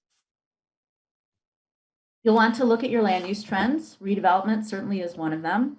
Are there stable neighborhoods and commercial areas? Are there areas that are changing? Floodplains, you know, has your floodplain map been updated so that all of a sudden now there are buildings in the floodplain? Is there a urban agriculture movement going on in your community? Probably not, but maybe. Housing trends. This is probably an area that you would spend a lot of time on. It sounds like, you know, are people tearing down houses? At what level? What are they building? Are there pressures for accessory dwelling units in your community? So these are all things that are really something to look at what's been happening, and also looking in the market to see what might be coming in the future. Any business trends? You know, when I went through this presentation, I was kind of like, why do we have this photo here? But I guess 100 years ago, most homes had a piano. Then the radio was invented, and most homes now don't have pianos. What will be the next piano or the next radio? I think we've decided it's going to be Zoom and laptops. But then what comes after that? So what businesses or industries have left the community and why? Are there new businesses coming in? Those are the types of things that you want to be thinking about. In terms of infrastructure, what is the condition of your assets, the municipal owned assets in your community? You talked about wood water mains. Well, there's that, but there's also broadband. Is broadband something that you as a community have talked about as being an infrastructure, a municipal infrastructure? Is broadband really what we're going to have 20 years from now? These are all great questions to be pondering as you're thinking what the trends might be. Transportation. A good plan will assess transportation infrastructure in terms of needs and also costs over the lifetime of the system. So, there's a tendency and has been a tendency in the past, if there's traffic or new demand, to widen roads. Is that something that you have looked at? Is it something that you need to consider? Or are you looking at transit as an option within the community? Walking, biking, trails, all of this falls into transportation systems. And certainly we know in Michigan, there's been a big demand for off-road trails and connecting those throughout the region. Things you should think about are equity. It's a hard conversation to have. It can be very political in terms of people's points of view, but race and income are issues that communities tend to shy away from, but really should be addressed. There are lots of ways to do that in a sensitive way, but think about what changes are happening in your community. I know in Ann Arbor, we lost a part of our city had been very historically African American, and as the area gentrified, and housing prices went up, we lost a lot of that population. So that's something that we needed to be aware of. We also have pockets within the city that are home to certain ethnic groups, and they have different expectations for what types of facilities should be supported in that area. So these are all things, again, very sensitive, but need to be addressed as part of your look at trends and data. So through this process, hopefully all of this information comes together and helps you draw connections between these separate interests, and help you identify any concerns or opportunities that can pave the way for your recommendations in your plan. So there are lots of tools for collecting this. Certainly the tried and true windshield surveys of driving around the community. You can involve the community in your data gathering, and that helps them invest in a plan. You can involve your city staff people, having them look through building permit reviews. Even public works service requests can give you some indication of what's going on. Like maybe you have an area where the water main keeps breaking. That's something that you would want to know about when you're talking about your infrastructure. One thing that we did at one point was put a survey out to find out from people what infrastructure issues they had. And because it was an online survey, it got distributed through our Commission on Disability Issues. And that's a group that typically does not show up at public meetings and does not communicate as robustly as some other groups. And we were really quite amazed at how quickly that got transmitted to the disability community. And all of a sudden we had a very full picture of where curb ramps were not in place. So people who needed to use wheelchairs, motorized transportation were not able to get access to certain Looking through the eyes of others. Yeah, you can be super creative with this data collection. And again, it's something that will invest the community if they feel that they're part of contributing to this plan.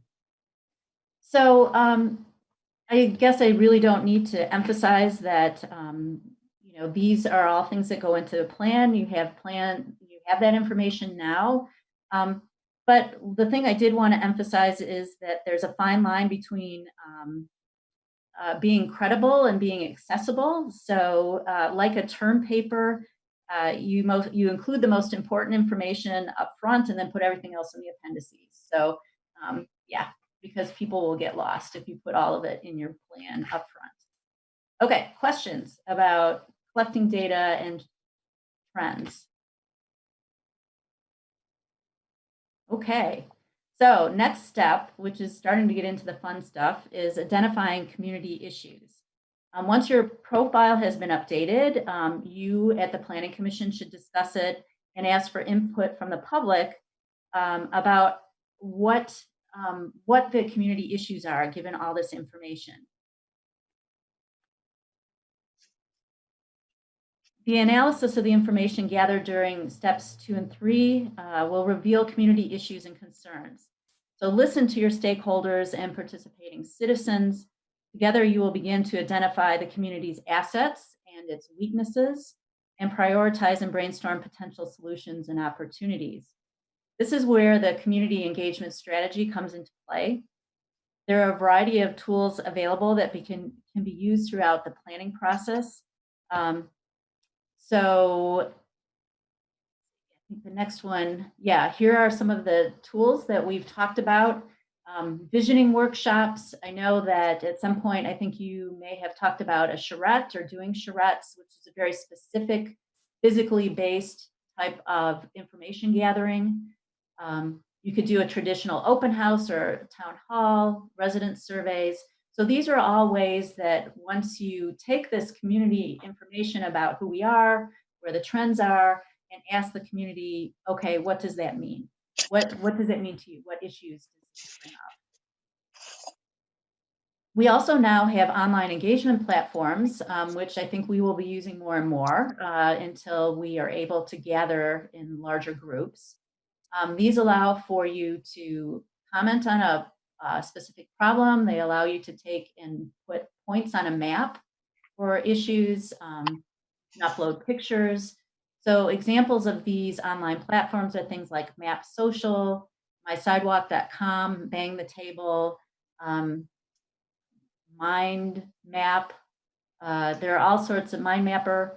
There are all sorts of these programs, which are all great and they're all really expensive. So that's something to consider in putting together your information gathering. Is this something that is that you can support? So in your practice, have you ever used students, particularly college students, to do any of the gathering? Absolutely. Well, I'm in Ann Arbor, so we've got lots of students at our disposal. Yeah, a lot of interns and yeah.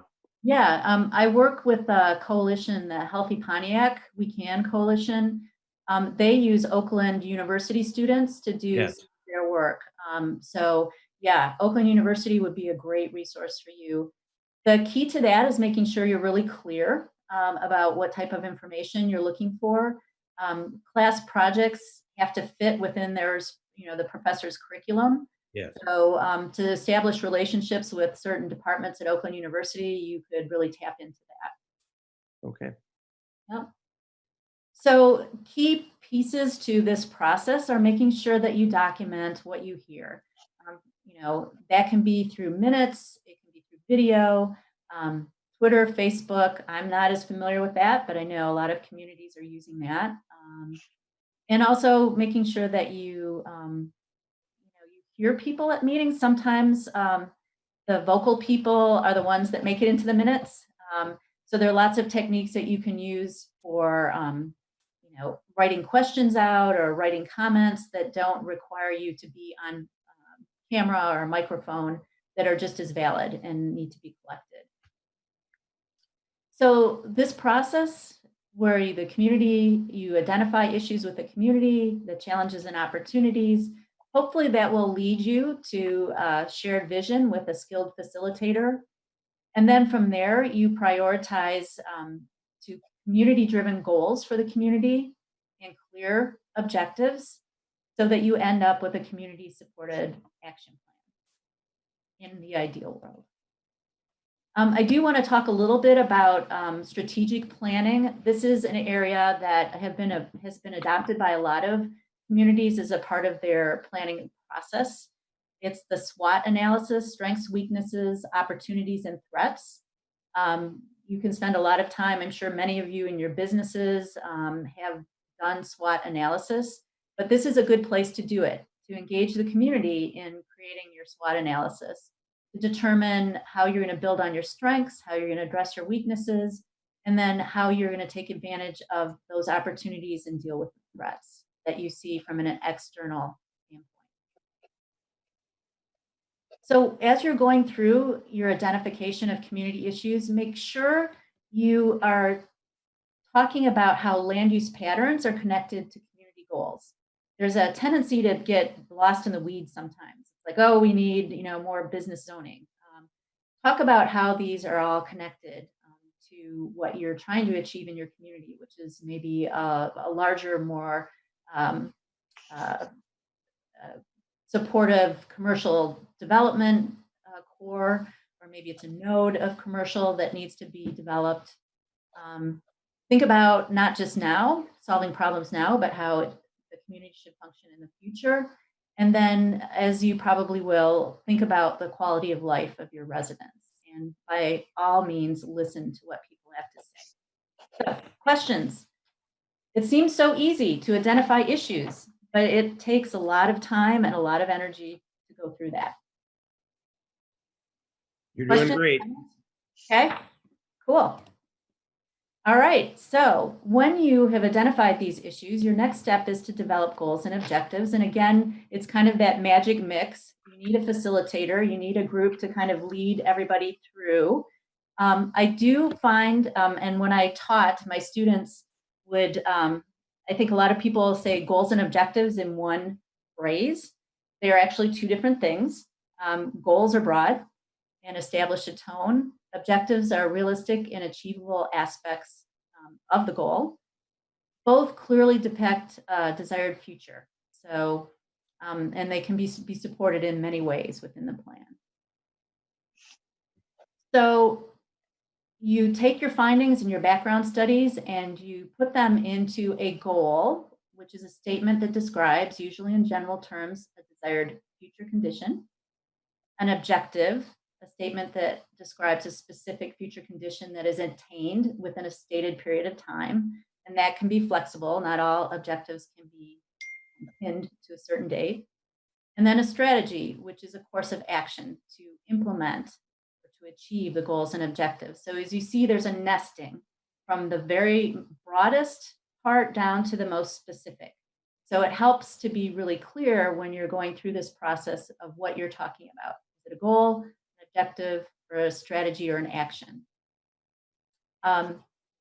Smart objectives, I'm not going to spend a lot of time on this, but certainly best practice would be to make sure that your objectives are very specific, measurable, attainable, realistic, and time-bound. So the harder piece is linking these goals, objectives, and actions with goals and objectives with action strategies. There are many techniques out there where you go through, maybe some of you have been through a process called snow carting, where you take sticky notes in a meeting and you start out with some ideas and you get people together to start saying, oh, well, you know, this action goes with this action and it supports our overall goal of, you know, preserving this neighborhood. So there are many techniques that you can use to get to that, but it takes a lot of work to refine those ideas and then prioritize them. So that, in a nutshell, probably would take 3 months to 10 months. Yeah. So I'm trying to keep us engaged and moving forward, but we'll have time for questions too later on. So then once you've gone through this process, you've prioritized, you've established goals and objectives, you prepare a draft plan. So the Michigan Planning Enabling acts as a master plan shall address land use and infrastructure issues and may project 20 years or more into the future. So at minimum, your plan needs to address land use and infrastructure. And that's pretty minimum. Most plans are going to do that and much more. Not all plans are 20-year plans. And in fact, I think the trend has been to go to more short-term view because we recognize that changes are happening so quickly. But you could, if you wanted to, identify a 20-year plan. So a traditional plan has all of these elements that we've been talking about. Land use, housing, some have urban design. I've noticed that your current master plan has a lot of urban design recommendations. So you may want to build on those. Sub areas and infrastructure.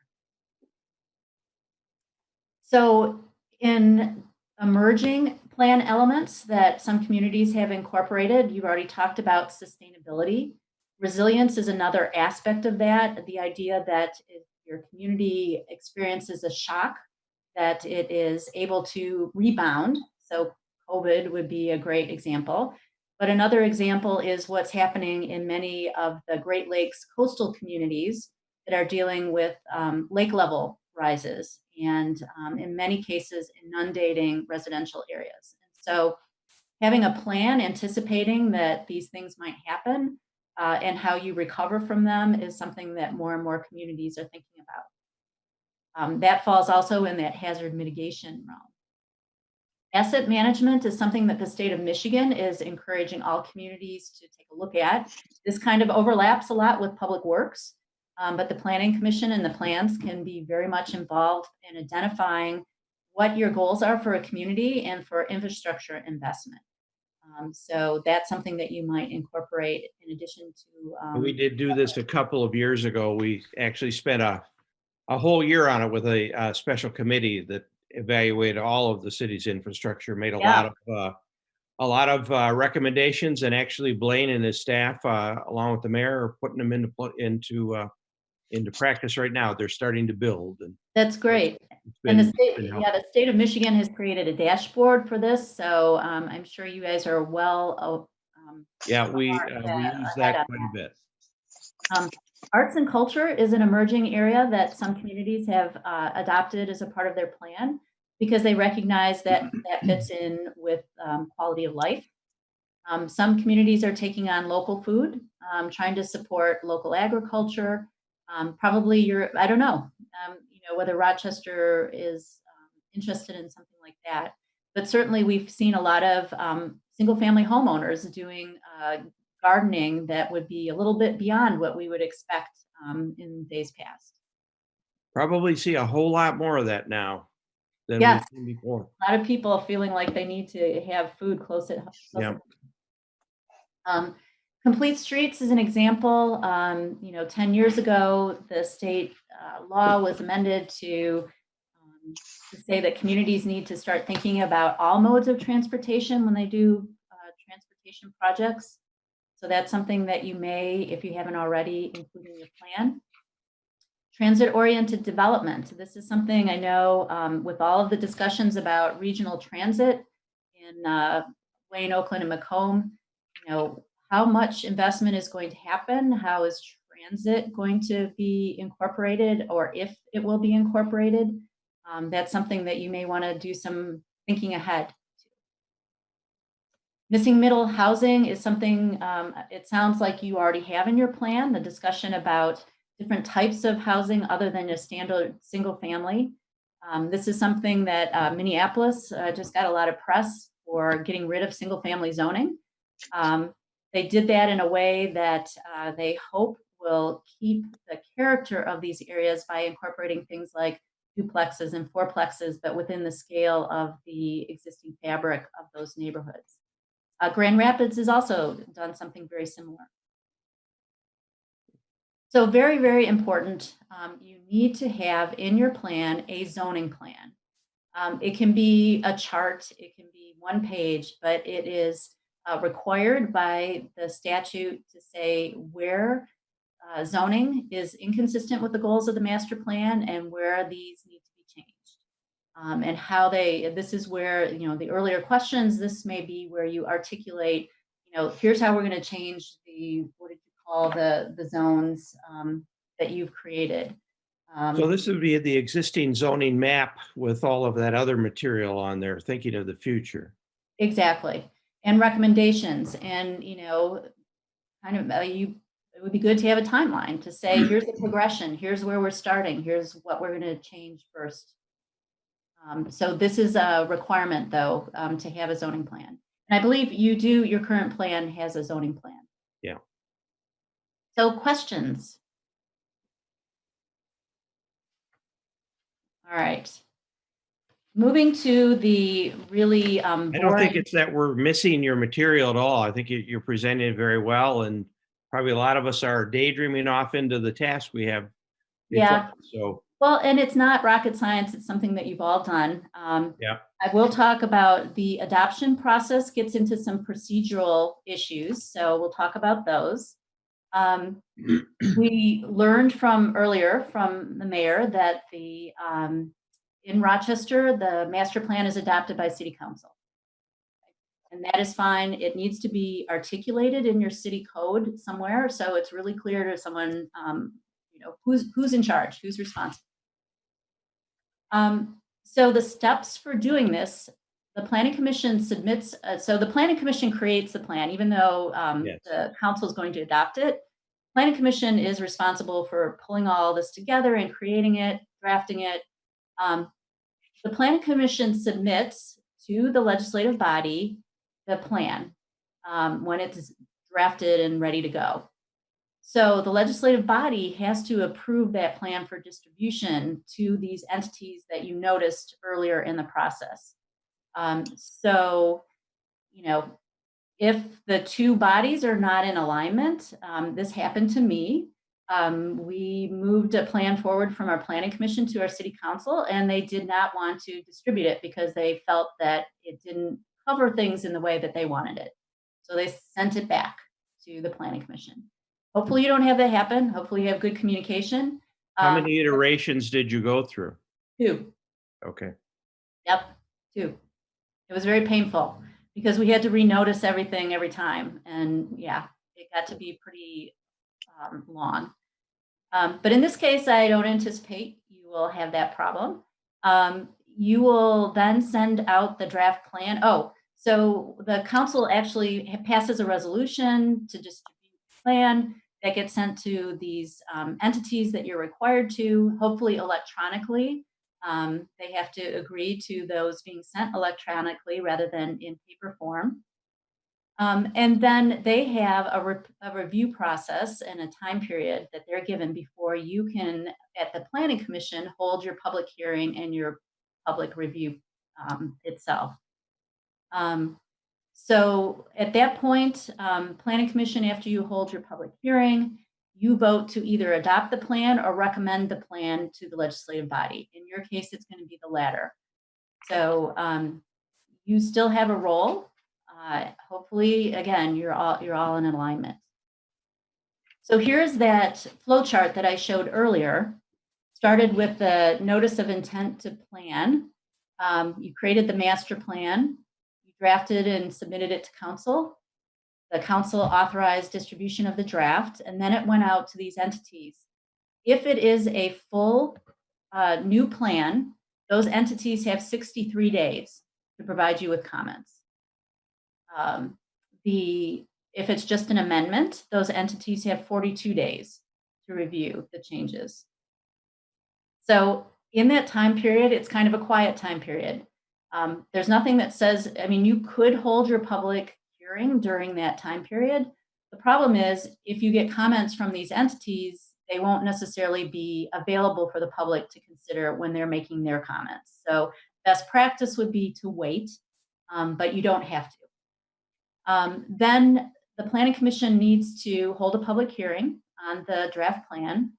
It has to be noticed at least 15 days in the newspaper, at least today. I will see if some of these requirements change over the next year. Then the Planning Commission either adopts the master plan or recommends it to the legislative body. And then at the very end, you distribute copies of that master plan or the link to the electronic version to all of the entities that you had included earlier. So I just reiterate the transportation process with public input results in a smoother adoption process. So addressing those issues early on, get support. Those public comments, sometimes they feel kind of pesky because you've spent all this time going through and coming up with this plan. But really, there are all sorts of reasons why you might miss issues. So this gives one last opportunity for incorporating those into the plan. So there you have it. You've adopted the plan. Oh, wait, you're not done. The Planning Enabling Act says to promote the public interest, a planning commission may publish and distribute copies, and then you shall consult with and advise public officials and agencies, all these folks concerning the implementation of the master plan. So you can't just adopt it, and I don't think you would do that, but you need to be conscious maybe in your adoption of how you're going to implement.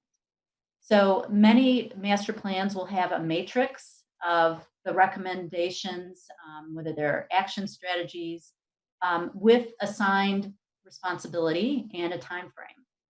And that is something that you as a planning commission could continue to communicate as a part of your work plan or with staff or with the legislative body. You know, these are things that need to be done. In one of the master plans that I worked on, we actually took the Citizen Advisory Committee and had them, a subset of that Citizen Advisory Committee, meet every year for 5 years to review what had been completed on the plan and make recommendations to the Planning Commission about further actions like rezonings and whatnot. So there are lots of different ways that you can think that you could embody that implementation into your planning process. One way to do that is through your capital improvements plan, which must be updated annually. Most communities have given authority to create the CIP to their administrative official, like a city manager. But there still is a role for the Planning Commission in that plan to make sure that those very nuts and bolts types of infrastructure recommendations have a link and a line of sight to the master plan and what you're trying to achieve in the community. So maybe it's just making sure your infrastructure will be there for increased density. Maybe it's that you want to aspire to do streetscapes in your downtown. You have a role in that CIP and implementing your master plan through those public expenditures.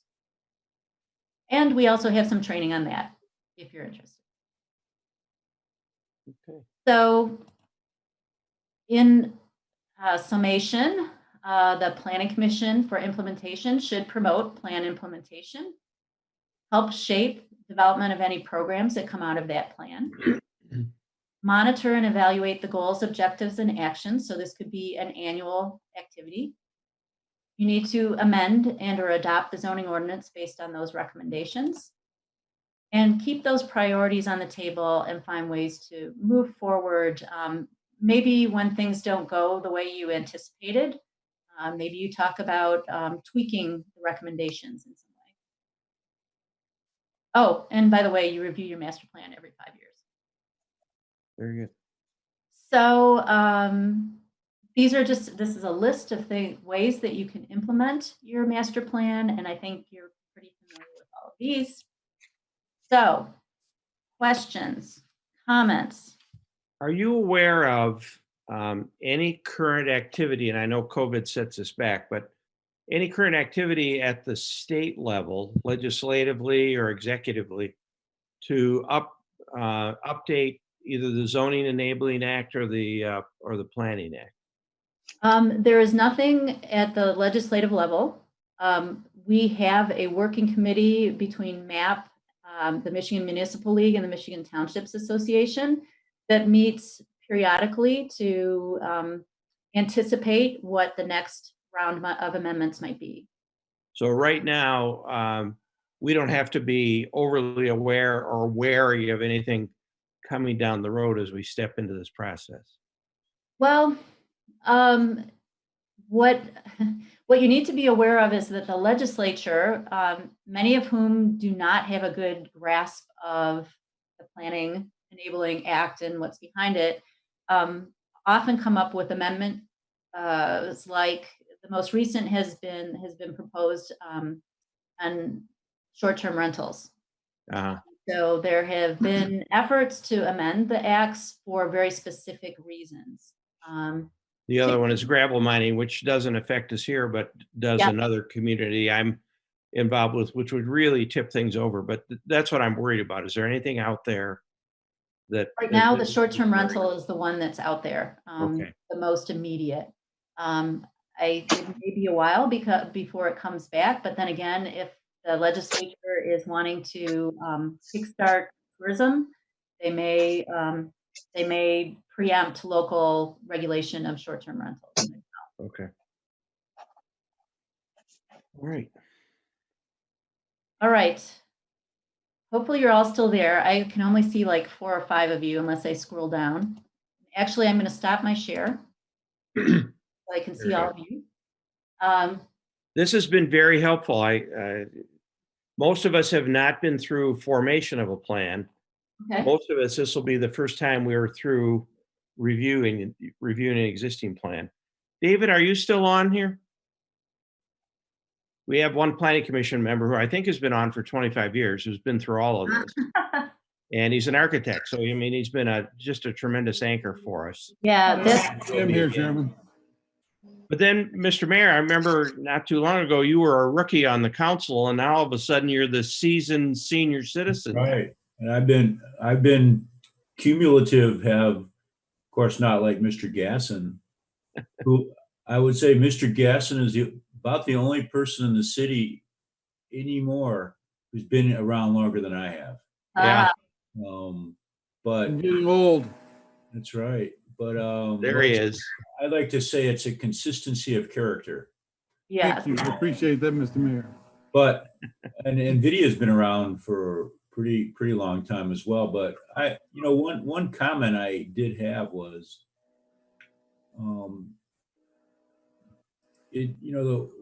it's both a positive and a negative. I mean, you have these long processes where you really get into issues, which is good. I remember the last time they went on so long that you actually there's an issue with kind of people coming on and off these boards. Oh yeah, continuity. Yeah. Yeah, and you have, and kind of the natural tendency, but I mean, you could have, council people could go off, but if you have like a 3-4 year process, you could have, a lot of turnover, and then you're constantly updating people. So to me, it seems better if you can get it done faster, so then you have the group that kind of start to finish, as opposed to constantly adding different people. And Yeah. I remember that in video, you can that seemed a little unwieldy last time. So that's why it's really important, I think, to spend a lot of time on the upfront. So that's the behind the scenes work that you are putting together and charting this out, so that then once you get started, you can hit the ground running, and then, your schedule. And it's possible. You can do it. I think the important part in the new master plan will be to first take an assessment of how effective the current master plan is. I mean, so much work has gone into it. We don't need to throw out everything that we have done. I mean, a lot of great work has been done. Some areas do need tweaking because of the changes that have happened over the past few years. So I think an initial assessment, and then focusing on target areas, target portions of concern, and engaging the stakeholders, like you said, identifying those stakeholders, especially with this COVID. We cannot have a design share with 100 people in the room. We are going to have to figure out more innovative ways to get people to get involved and give us their feedback, whoever does the master plan. And the other thing to do is really think about how, after you adopt the plan, how do you keep it in the mind's eye? Do you do special events? Do you, highlight it? Whenever you have an opportunity to plug it, make it a living document. That's the piece that's probably more promotion than anything. My cat. Oh, we hear. Sorry.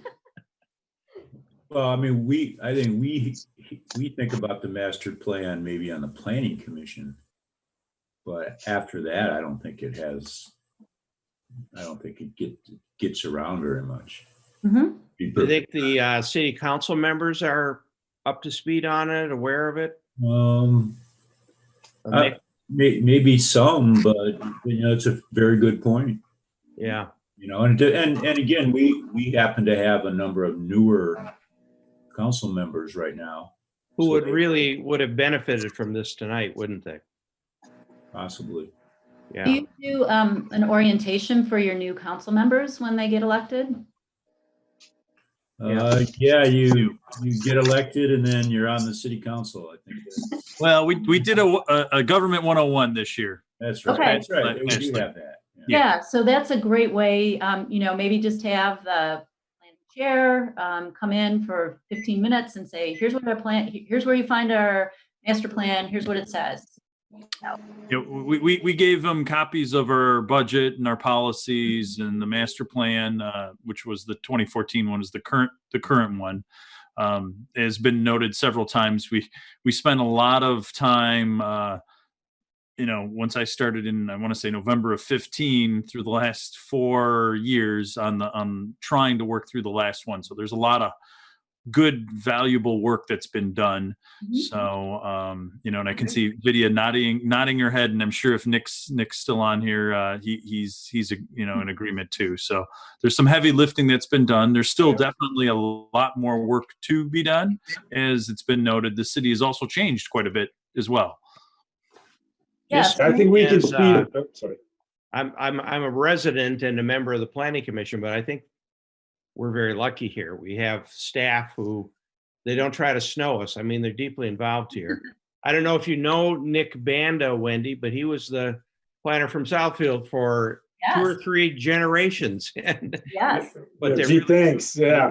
really, And we have a lot of information already in the background that, Wendy, that can really speed this up. The demographic, all that stuff. We don't need, like Vidya said, we don't need to restart from scratch. Even if we get a different group than McKenna, they take that baseline and build off it and get right to the public involvement. And then like Councilman Blanca said, the PICAs, we got to get at those. That's probably our biggest thing, because that involves the discussion of traffic and residential makeup.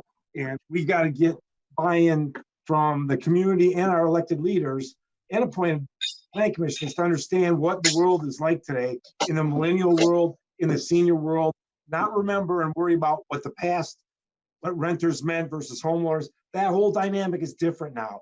You've got to go to the experts and trust the information that you get from the research. It's going to be hard to do that because everybody's going to have their initial deep-rooted thoughts of what it used to be. Well, it's not what it used to be. It's evolved to a great city, very successful, as Chairman McGee said. So what made us successful, and how do we control it to not let it get out of control? That's the focus. That's where the public input can really help. Yeah, so as you know, the hard group to get out to talk about that are the millennials, or the people that are a part of that next generation that's going to be living in your community. So, being creative at the front end, trying to figure out, maybe what you do, rather than, if your master plan really is that sound, is to do an education process about this is what the current master plan says, and spend a lot of time on that, as opposed to jumping right into how do we change it. Yeah, and I can tell you this, just what came out yesterday, I was telling Blaine this earlier, because of this COVID situation, they did a national poll, and it's pretty solid, it looks like, that 38% of the people that, and this is the millennials, you can't design your city around a millennial because they turn into old farts and not that fast, not that long. But they are now saying, oh, maybe I don't want to live in an urban core anymore, because when that gets locked down, I'm stuck there. I'm going to the suburbs, and this whole thing of and I feel bad for the Detroits and all the cities that have tried so hard to bring, the urban core back. They're going to go backwards now for quite a while the people are scared to live in that area that can have such ramifications of being locked down. So that could impact us, Nick. Pardon me? That could very well impact us on some of these. It's going to make our property values go up and be harder to get here. Yeah. High-rise multiples and senior housing and just lots of things. I'll bet you those developers have not had a pleasant month here watching their projects. Especially downtown Detroit. How'd you like to own $1 million condo down there now? Good luck with that. Not me. No. It isn't $1 million anymore. Yeah, I know. I mean, it's tough because in the suburbs, there are resources that aren't available in the suburbs that also some people have been hampered. People in the rural areas, the hospitals, there are no hospitals anymore. So, thinking through what these implications are in the future could change the development patterns. Yep. Any other questions for Wendy? Thanks for a great job. We appreciate it. Yeah, I hope, I'm glad you're all still with us online. You'll have to, there is an evaluation form. I don't know, Sienna, where that is. Did they get a paper copy of that, or?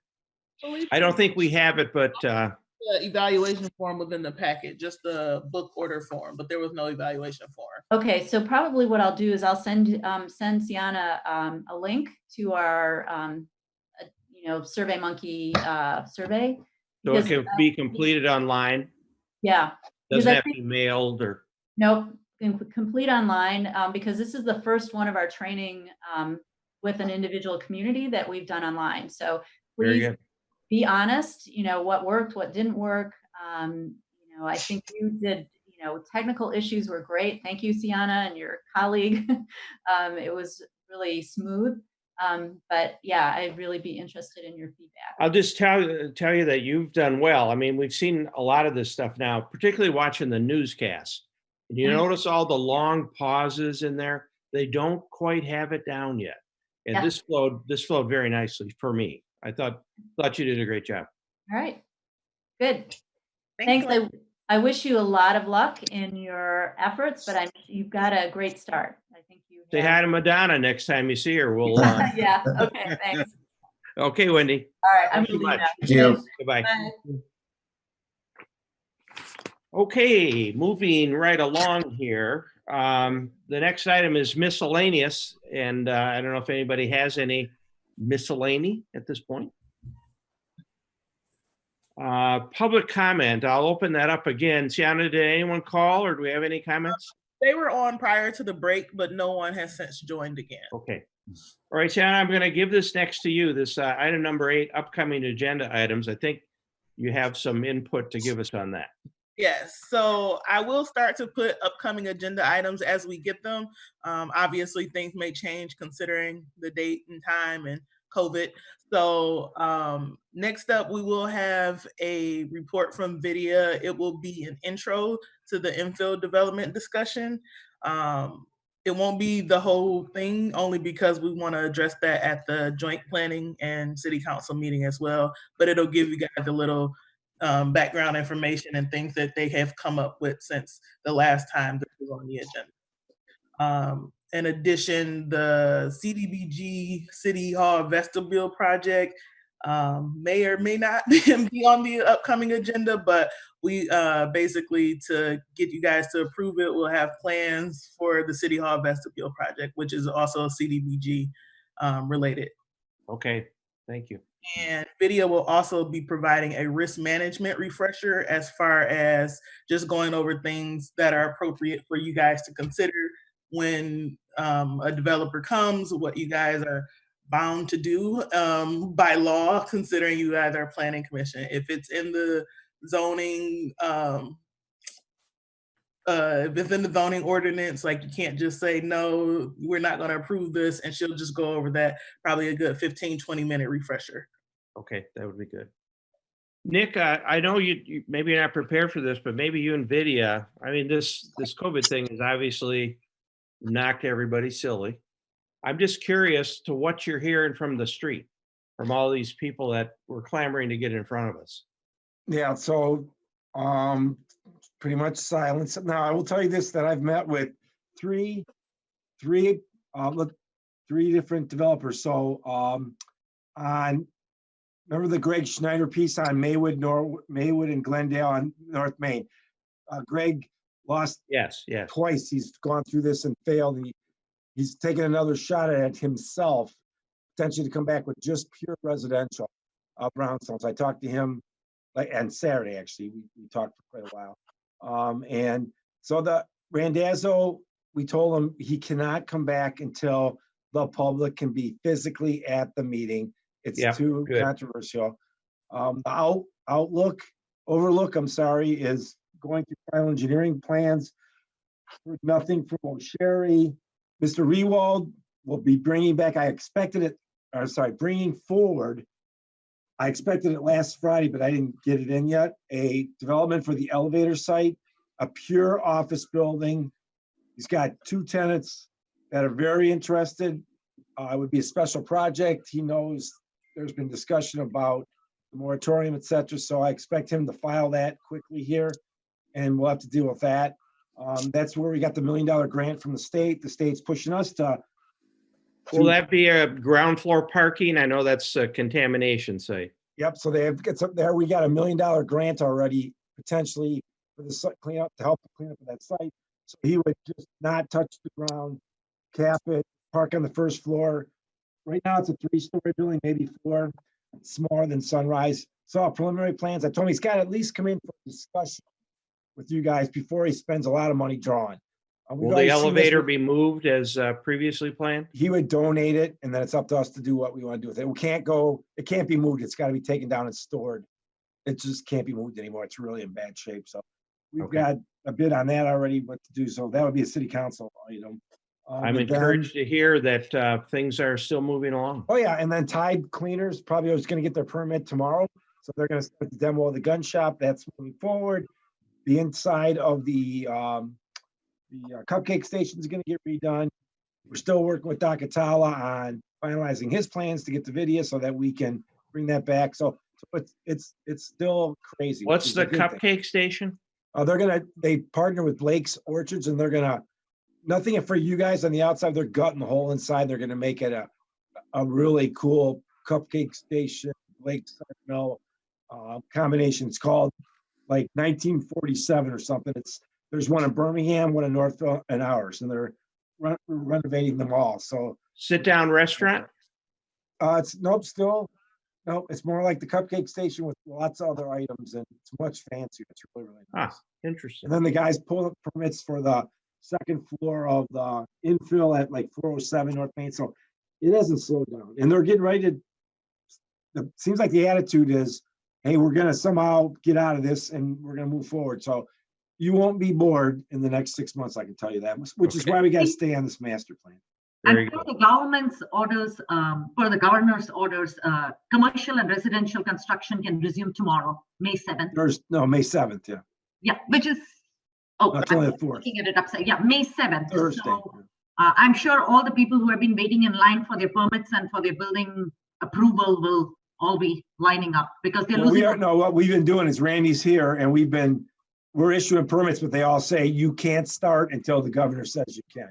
So we've been pumping out permits. Did I see though that that's only good for a week and then she can reconsider? I didn't hear that. Oh, you should read it.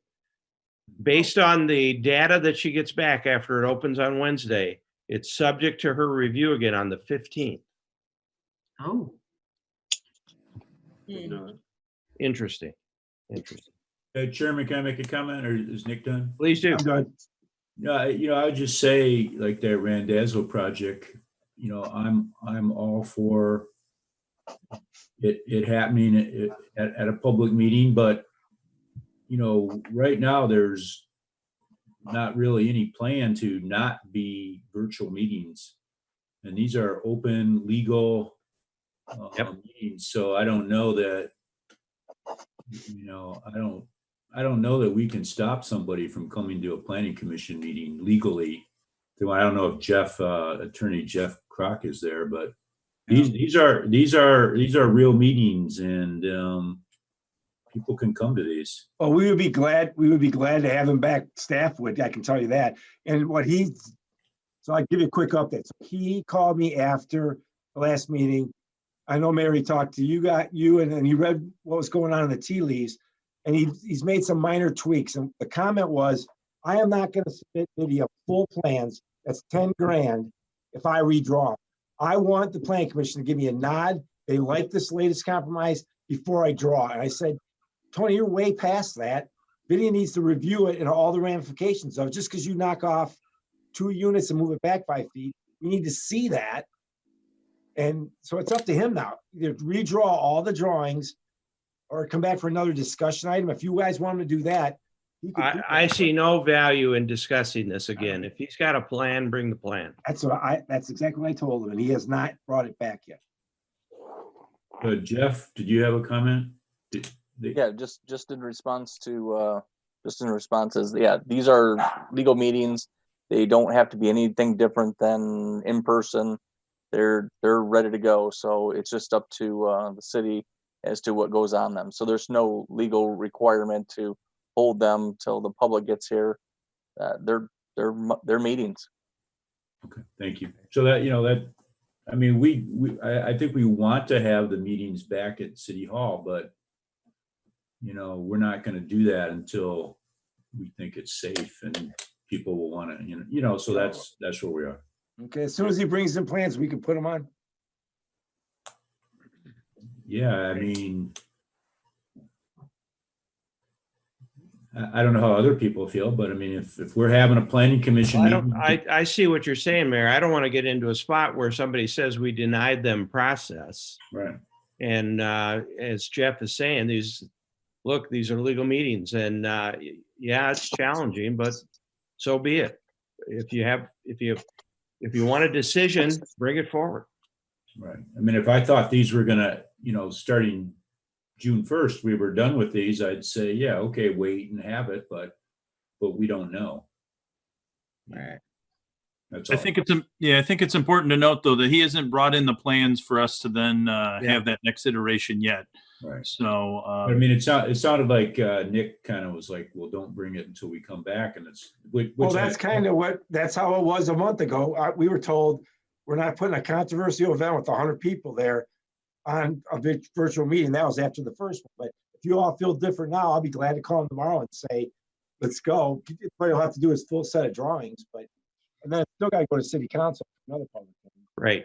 Yeah, we didn't feel like you guys wanted that item back here on a virtual meeting because we only had one. So if you change your mind now, that's great. So Nick, I don't think we could have been any more clear to the gentleman, and it's his decision.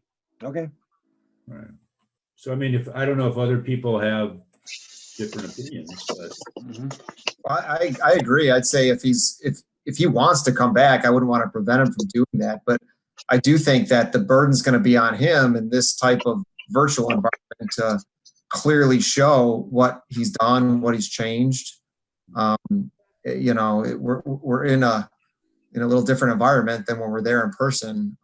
So his presentation, his PowerPoint, whatever he's putting together should be very clear. Right. So that's okay. Let him know. Anything else?